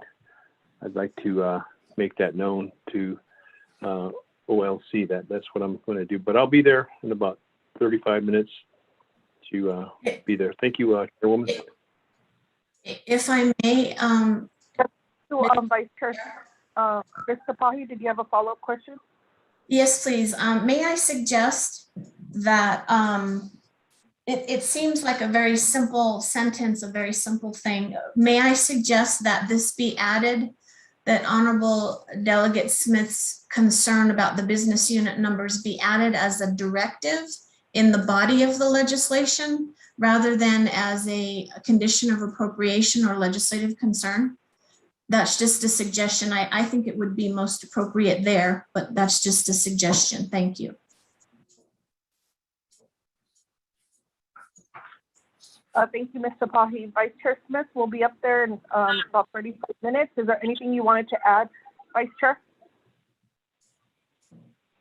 Thank you, Pro Tem Chairwoman. I will stick with the legislative concern and also the condition of appropriation. I know that may be subject to veto like last budget session. However, it is very important and it's a big concern that is a legislative concern. Thank you. Yes, thank you, Vice Chair Smith. Committee members, are there any other questions? Shadeja, Delegate Crowley, this is Delegate Begay. Can I ask a Oh, yeah, question? can I please ask your question?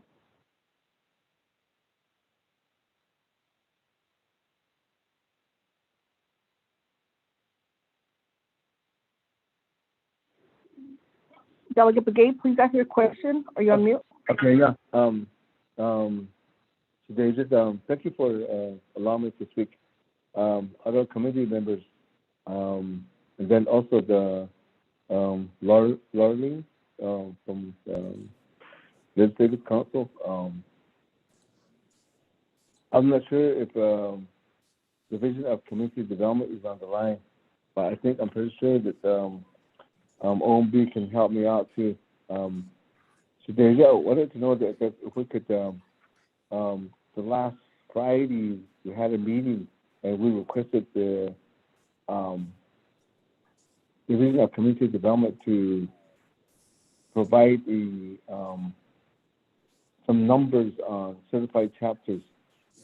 I know that there's, I believe that there was 46 certified chapters, and they've been doing all they can to be what the Navajo Nation goal was to be on local governments. So I was wondering if it's okay, how can we provide some, maybe give them $3,000 or to be certified chapters to cover the general wage adjustment. I remember that they were not even part of it. All these the 3% that we approved it, and certified chapters are not part of it. So I was wondering if we could provide maybe at least just $3,000 to all certified chapters. If we do that, how can we? Can it be done? Can I modify that? Stasia, that would be my question. I can. Thank you, Delegate Begay, for the question. Mr. Pahi, just hold on one moment. Is there anyone on the line from Division of Community Development?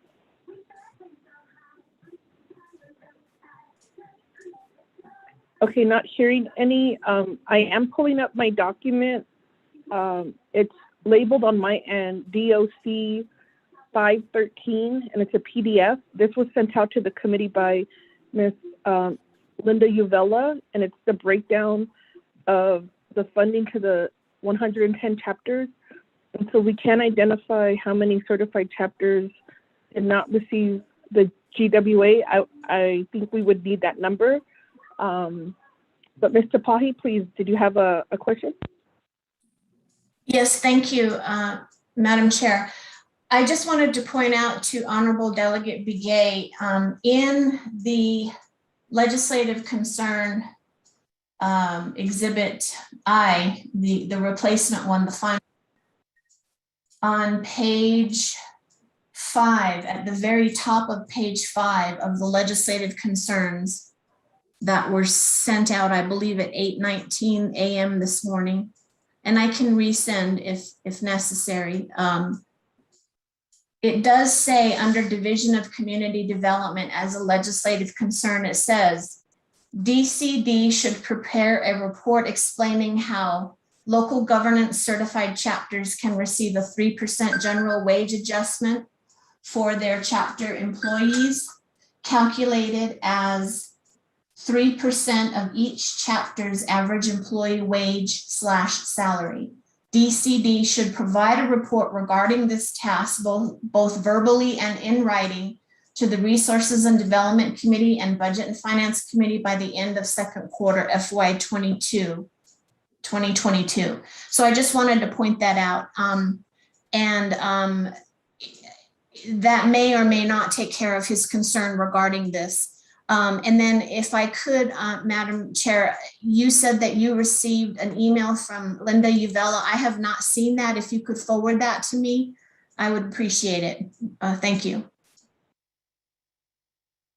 Yes, excuse me. Yes, thank you, Ms. Tapahi. I just forwarded to the committee and yourself that breakdown per chapter, and I am also just identifying all the certified chapters. So on Navajo Nation, there's a total of 43 certified chapters. And so if we're just doing basic arithmetic, it'd be 43 times 3,000, and I could get that number to you. The first document does have all of the business unit numbers, and then we'll need guidance from OMB and OOC regarding this modification request for Delegate Begay.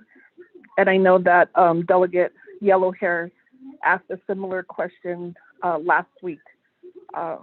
Ms. Tapahi, please let me know whatever additional information you may need. Thank you. I think that's sufficient for now. Thank you. Okay, thank you. Committee members, are there any other questions or modifications before we move to our 2-hour recess? Delegate Crotty, Chair Pro Tem, this is Delegate Brown. Yes, Delegate Brown, please ask your question. Okay, yeah, thank you. Shamasan, Ado Budget and Finance Committee. I am sending emails back and forth here. My apologies. Just for clarification, the big difference, I just found out that it was a total of 4 students who passed the Navajo language proficiency exam, not 3. So it would be for 20,000, and it would be going into the ONSFA teacher education account number, and I'm going to email this out to the attorneys. It'll be from 109008. It'll be going into that account. So I'm going to I'm working with Sheila Sosi who works with Rose Graham. So, and then I'm requesting her assistance in the budget form as well. So again, it's for 4 students for 20,000 altogether. Thank you.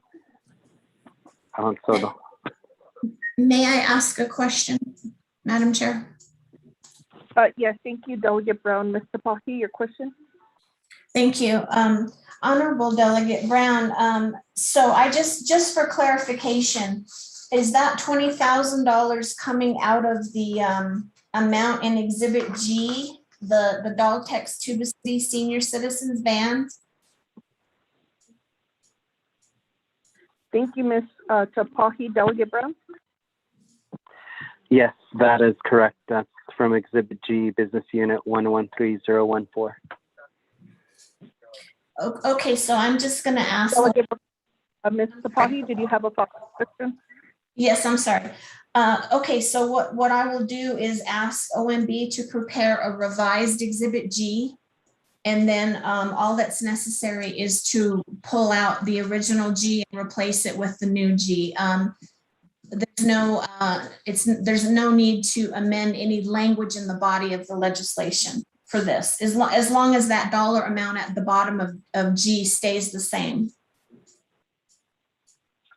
Thank you, Ms. Tapahi, for that clarification. Delegate Brown, do you have a follow-up?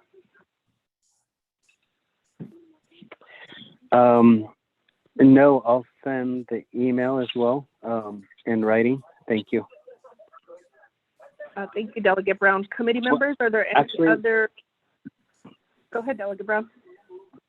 Yes, I forgot. One other thing is, Ms. Tapahi, do we still need the budget for this as well? Thank you. Thank you, Delegate Brown. Ms. Tapahi? I would defer to OMB, but as far as I can tell, If OMB can just give us a revised Exhibit G that will have a new line item that will just adjust the 438,479 that's allocated to City Daltech Senior Citizens Van. If there's just a new line item added for ONSFA business unit number 109008 for the 20,000. But again, if OMB feels we need something separate, we could do that as well. But I think we can just amend G and have a new line item there, but I defer to OMB. Thank you. Thank you, Ms. Tapahi. OMB, Mr. Bial or Ms. Jim, do you have any recommendations regarding this request? Thank you.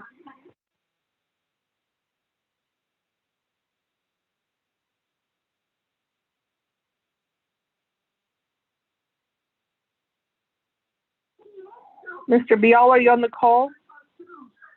If you're speaking, we cannot hear you.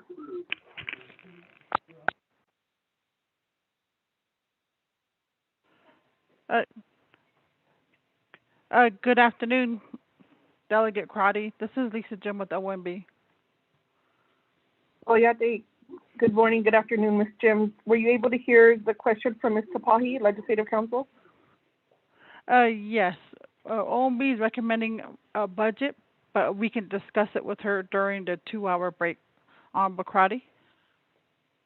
Thank you, Ms. Jim. And while I have you on the line for Delegate Begay's request to provide GWA to certified chapters, what additional information do you need? Would that just be by business? You identify it by business unit? Yes, Delegate Crotty, we would need to work with DCD on getting those numbers for those 43 certified chapters. Delegate Okay, Crotty? thank you, Ms. Jim. Yes, it's my understanding Mr. Adekai has joined the committee call. Mr. Adekai, are you on the line, or Dr. Yellowman?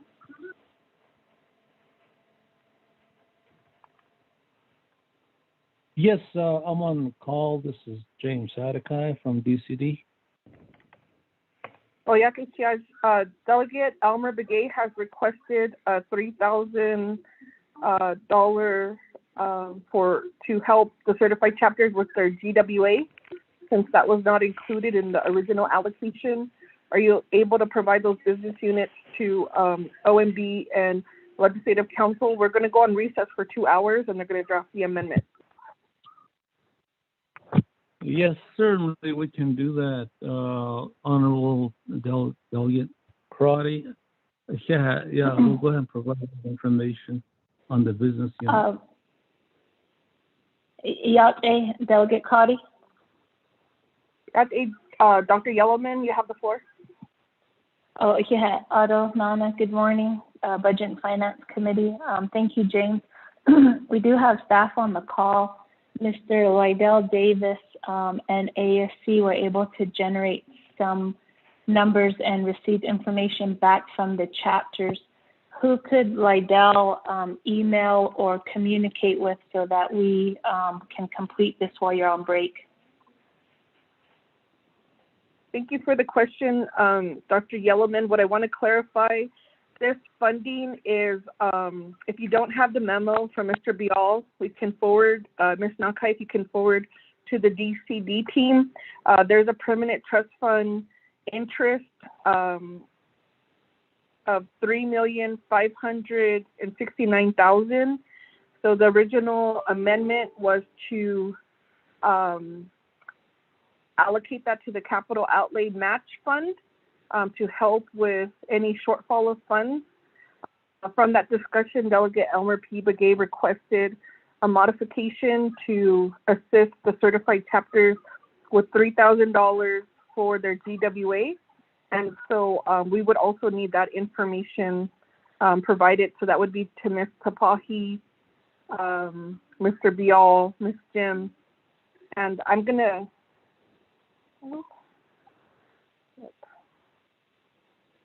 can you hear me?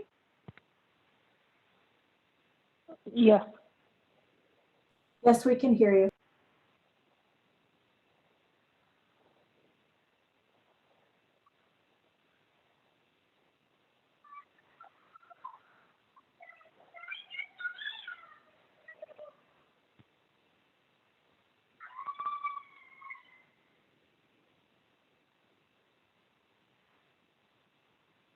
Madam Chair, this is Delegate Yell here.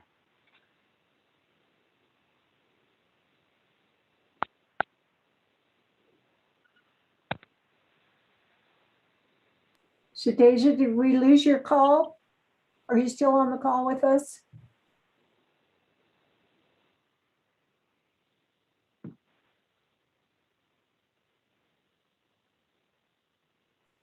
Vice Chair Smith, you may have to take over again.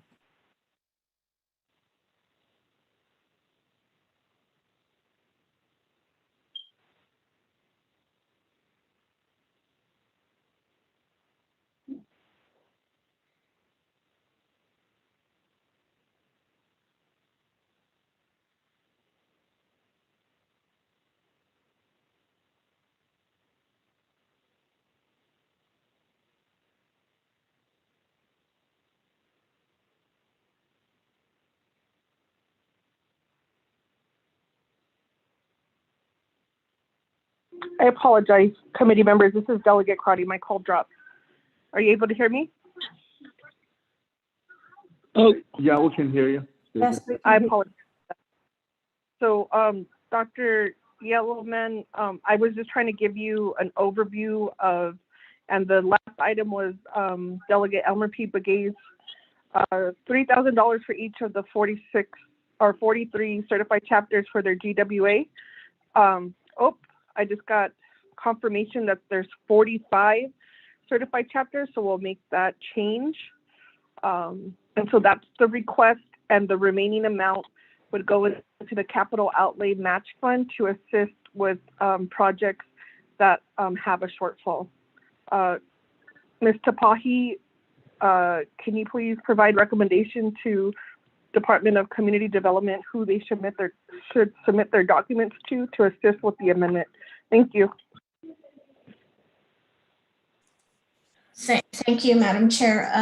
I would request that the documents be emailed to myself at the Office of Legislative Counsel and also to Lisa Jim and Dominic Bial at OMB. Thank you, Ms. Okay, Tapahi. thank you. Thank you, Ms. Dr. Yellowhair. Are there any other questions, Dr. Yellowhair, that you have? I'm sorry, Yellowman. No, that's fine. We certainly appreciate the support, and we appreciate Budget and Finance working with us on this. Mr. Lydell Davis, Mr. Martin, and Mr. Atakai will also be available for additional questions, and we'll work with Ms. Tapahi and OMB to send the information we received. Just for clarification, that will be in budget forms 1 through 4. Is that correct, Ms. Tapahi? Yeah. Thank you for the question, Dr. Yellowman. Ms. Tapahi? Yeah, yes, that's fine. I'm here at the Office of Legislative Counsel. You can either come in person or we can try to do this over email and phone. Thank you. Thank you, Ms. Tapahi. So going back to committee members and sponsor Henyo, are there any other questions, concerns, or recommendations before we go to recess? Shadeja, this is Peggy. I have a question. Ms. Naka, you have the floor. Thank you. As far as the request from Delegate Begay regarding the GWA, what is the funding source for that? I wasn't clear on that. Thank you for that question, Ms. Nakai. So it was a modification. It'll be using the permanent trust fund interest income. So from that amount, 45 certified chapters will receive $3,000 to cover their GWA. The remaining amount will be allocated to the capital outlay fund. I may be saying that wrong. I apologize. Thank you. Madam Chair, this is Delegate Yellowhair. Delegate Yellowhair, I made you a doctor a few minutes ago. I apologize. Please I'll earn it later. Abiga, after this budget, we all earn a PhD in something. Go ahead, Delegate Yellowhair. Thank you very much, Pro Temp Chair, Madam Chair. Yeah, we're talking about a funding. I want to make a clarify with the this is Exhibit G. Each of the councilmen they received 438,479. My point is the first round that I gave 350,000 even to a OOC for temporary employees for hardship that they had to take care of these on the CARE Act money to be working on those payments to be made.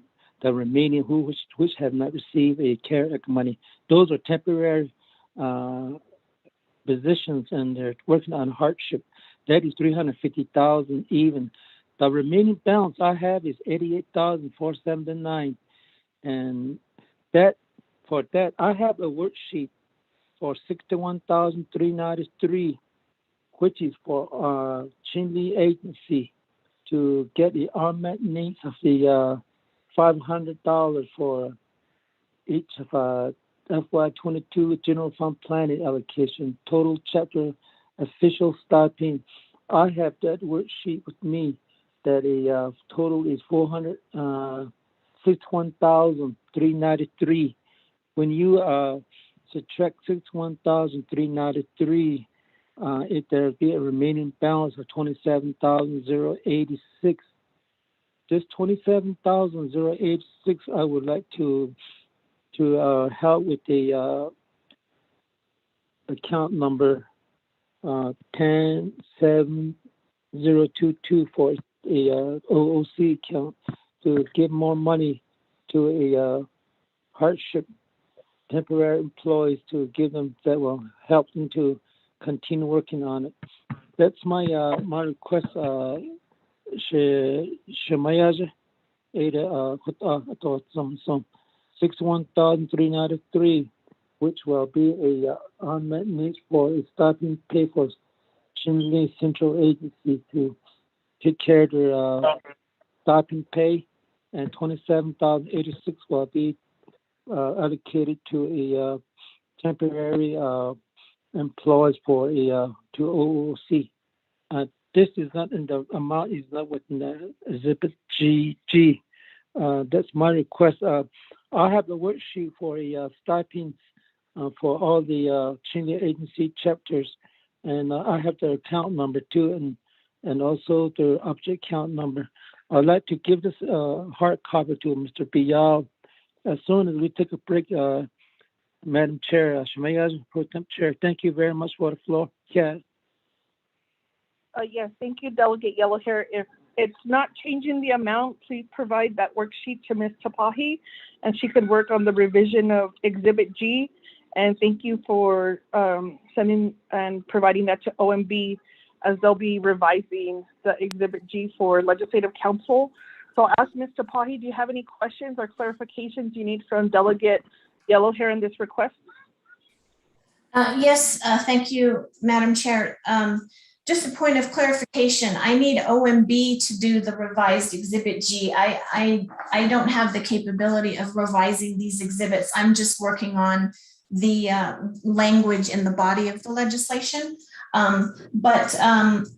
So my understanding is that money, there's two separate dollar amounts here that are going to be allocated. One is $61,393 will be allocated to, did Delegate Yellowhair say Chinle Central Agency for chapter official stipends? And then $27,086 will be allocated to the Office of the Controller for hardship program temporary employees. And so I'm wondering again, where does this 61,000 and 27,000 come from again? I'm sorry. Thank you, Ms. Tapahi, for the question. Delegate Yellowhair, did you want to provide that clarification? Thank you.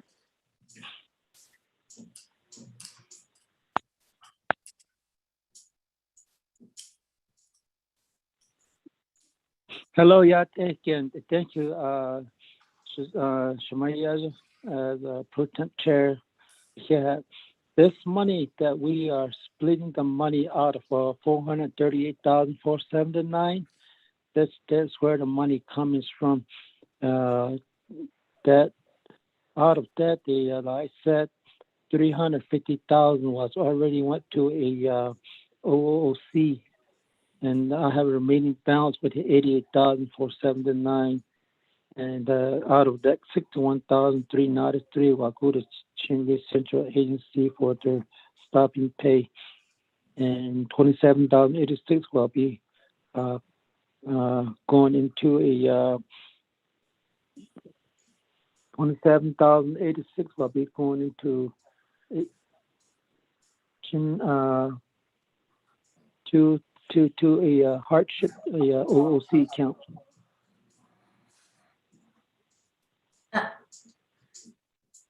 Madam Chair, Thank you, Delegate Yellowhair. If you could send that document, or email the document, Ms. Kapahi, you had a follow-up question? thank you. So I'm a bit confused, and I am assuming that Honorable Delegate Yellowhair can clear up I'm confused. He can clear up my confusion, hopefully, when he emails these documents. What he just said is that the $2 amounts that I just mentioned, the 61,393 and the 27,086 are going to come out of the 438,479 for Daltex Tuba City Senior Citizens vans. That's what I heard, but I also heard him say that 350,000 already went to the Office of the Controller. So I'm not sure where he's getting the remaining amount of the 88,479. These on Exhibit G, these look to be completely unrelated. The 350,000 was its own allocation. And then the 438,479, that's its own allocation for Daltex Tuba City Senior Citizens vans. So I'm just confused. And maybe, as I said, maybe Delegate Yellowhair, and with the help of OMB, maybe we can straighten this out. Shadeja, can I answer that question? This is Peggy. Yes, thank you, Mr. Kapahi, for the question. Ms. Nakai, if you could answer the question, or I'll defer back to Delegate Yellowhair. Okay, thank you.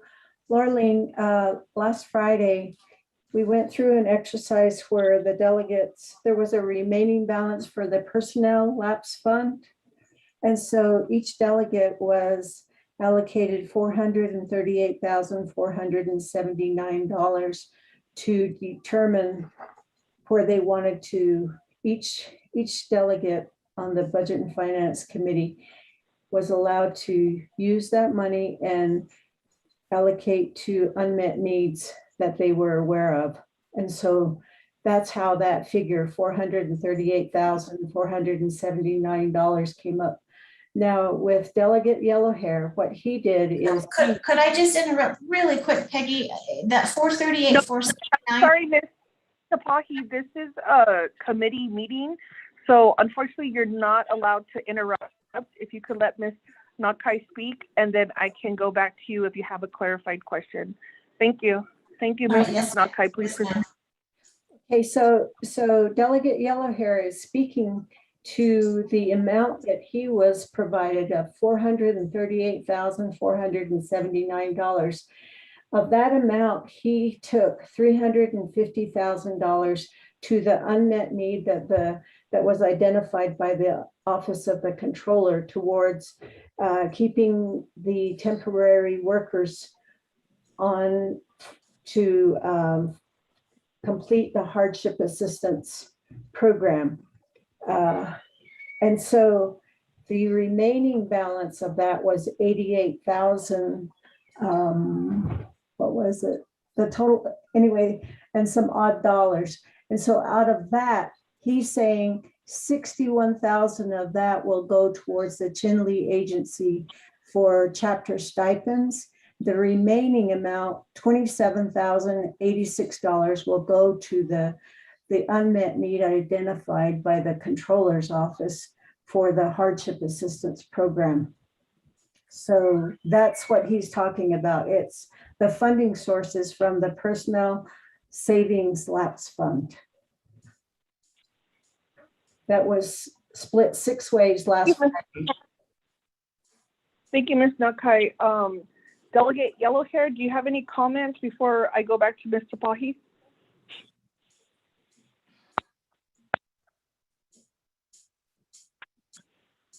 Okay, Shemaya, Pro Temp Chair, being the committee right now, and very excellent explanations from the advisory, Peggy Nakai. I don't have any questions, so thank you very much for your great help, Madam Chair Shemaya. Thank you. Yeah. Oh, thank you, Delegate Yellowhair. Mr. Pahi, did you have a follow-up question? Thank you. Yes, thank you, Madam Chair, and I apologize for the previous interruption. I think I know where I got confused. On Exhibit G, the Daltex Tuba City Senior Citizens Vans, that line item is $438,479. So is it just a coincidence that that dollar figure is the same as the $438,479 that is the 1/6 of the personnel lapse fund remaining balance? Is it just a coincidence? And then that's what got me confused. I guess it's a question for Peggy. Thank you, Mr. Pahi. In that, are you referring to Exhibit G? Yes, ma'am. So that, because this is a committee meeting, so staff, if you could help when you're referring to a document, it's helpful if you let us know what document's being discussed. So committee members, it's Exhibit G. If we could get that clarification, Ms. Nakai, if you have the answer. If not, then while we're in recess, you could work with Delegate Yellowhair to clarify how he wants to amend Exhibit G. Ms. Nakai? Yes, thank you. To Laureline, the $438,479, that was each of the Budget and Finance Committee's allocation that they had to work with to figure out where they wanted to put the money. And so the one that you're referring to, the Tuba City Daltex van, that allocation was what Delegate Brown decided to do with his allocation of $439,000, which was amended today to take $20,000 of that allocation towards the scholarship for the Nebazod students. And so that's how that changed today with Exhibit G. So Delegate Yellowhair's portion of $438,479 wasn't completely allocated as of today. So now he's wanting to change those allocations so that he has spent his allocation of $438,479. Thank you, Ms. Nakai. Mr. Pahi, so what I need to ask, because this is staff asking staff questions, we're still on committee time. Is this a good time to recess? And then you can have a more informal conversation with staff to clarify, or what questions are needed from the delegates before we move to recess? Thank you, Mr. Pahi. Thank you, Madam Chair. I do have one question that I think is very important for the committee. So it's for Peggy. So in Exhibit G, is Delegate Yellowhair's $438,479 allocation, is it accounted for in this Exhibit G? Because if not, if it's not in here anywhere, then the grand total at the bottom of Exhibit G is going to be increased by $438,479. So that's my concern. I need to know if that total amount on Exhibit G is going to be changed up or down. Thank you. Thank you. So the number will not be changed. So Delegate Yellowhair will have to if he's editing his amount, it would have to stay within those amounts. That was the amount that was provided by the Personal Lapse Savings Fund.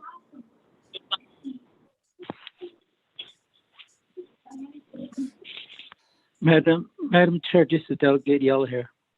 Delegate Yellowhair, do you have a follow-up? Thank you. Yes, please. The explanation that was cleared by our advisor Peggy Nake, that's how also clarified too. If you look at Exhibit G, there's if you see the account number in there as a temporary, it says account number 107022, and under that a program, it says OOC-administration. That it says $350,000. Okay. Now with that, I have not distributed $88,479. So with this, Laura Lane's questions, it's going to be increased by only $88,479, and $61,393 will be going to a Chinle Center for chapter official stipend. That is $61,313. Then $27,086 will be going to OOC temporary for hardship. That when you add those two, it's $88,479. Laura and Peggy and Pro Temp Chair Shemayaja. I don't understand to my brother, Mr. Honorable Henio, Chairman, being the committee. Thank you very much. It's going to be increased by $88,479. Okay, Laura Lane, thank you. Yeah. Pro Tem Chair, may I speak? This is no, hold on. Delegate Yellowhair, thank you for that clarification. Shiaj, did you send your modified worksheet to the committee and to the staff? Thank you, Pro Tem Chair Shemayaja. I'm able to send, I've got hard copies. I'm going to take over to Dominic Bial. My computer failed to send this email, and I had it right here with me. So during break time, I'd like to give a hand care to Mr. Bial, and probably one copy to Dr. Yellowman, and drop one out to Peggy. Thank you very much, Shemayaja. Thank you, Delegate Yellowhair, for that. So are there any other questions or concerns, committee members? Okay, Ms. Nakai, you had a follow-up. Please, if this could be done during the recess time, we've been talking about going into recess the last 53 minutes. Thank you, Ms. Nakai. Okay, thank you. Just for clarification, Delegate Yellowhair, last Friday you did give $88,479 to the Arizona Grazing Official Stipends. That's Business Unit 5002.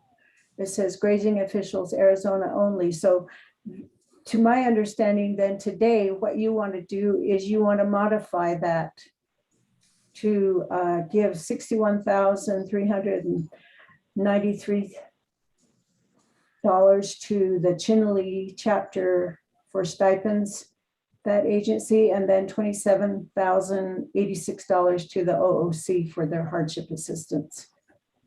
Is that correct? Yeah, that's what I said. Yeah. Yes. Thank you, Ms. Nakai, for that. Delegate Yellowhair. Thank you very much, Pro Temp Chair. I'd like to modify that one. I think that's very important. To want these two to give these other two OOC and also a stipend. I think that's very important. They need that money to continue with the hardship program, to complete the under care act funds, which still needs other people need to be paid. That was very important, number one priority. and then a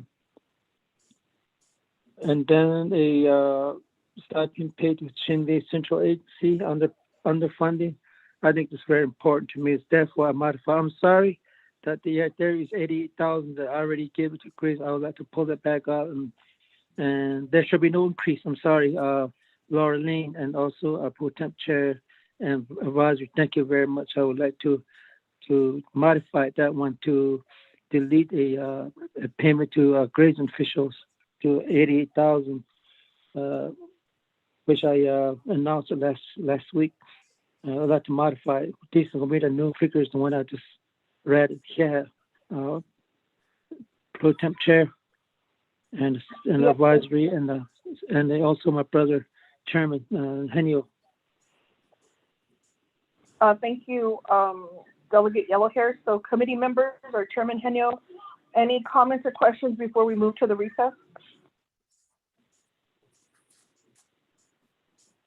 Hearing none, No comments. Thank you, Chairman Henio, our sponsor. I appreciate that. So we'll move forward. We'll recess at 11:56. So we'll come back at 2 o'clock. Committee members, please contact the staff if you have any amendments or if you need help. OMB is on the line or is available to help you with your amendments. And thank you very much. And we will recess 11:56. Get some nourishment, committee members, and we'll see you at 2. Thank you.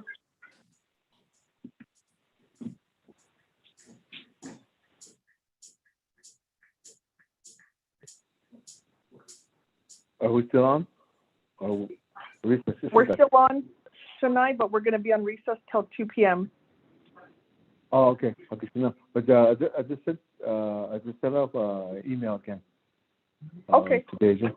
Yeah, that I just add .com chapter. I don't know if it could help me because they've been doing the broadband on their own, and like I said, that there's NTA and telecommunications. They're not really helping, so they're out there getting some help. It is cut off, John. So I just add on there again today. Okay. So she asked for this request. Are you modifying your Exhibit G? Yeah. Remember the okay. Yeah, I just add in there. Okay, so I don't know if OMB is still on the line. They just need a business unit number so that you could modify your Exhibit G because the total will stay the same. Okay. All right.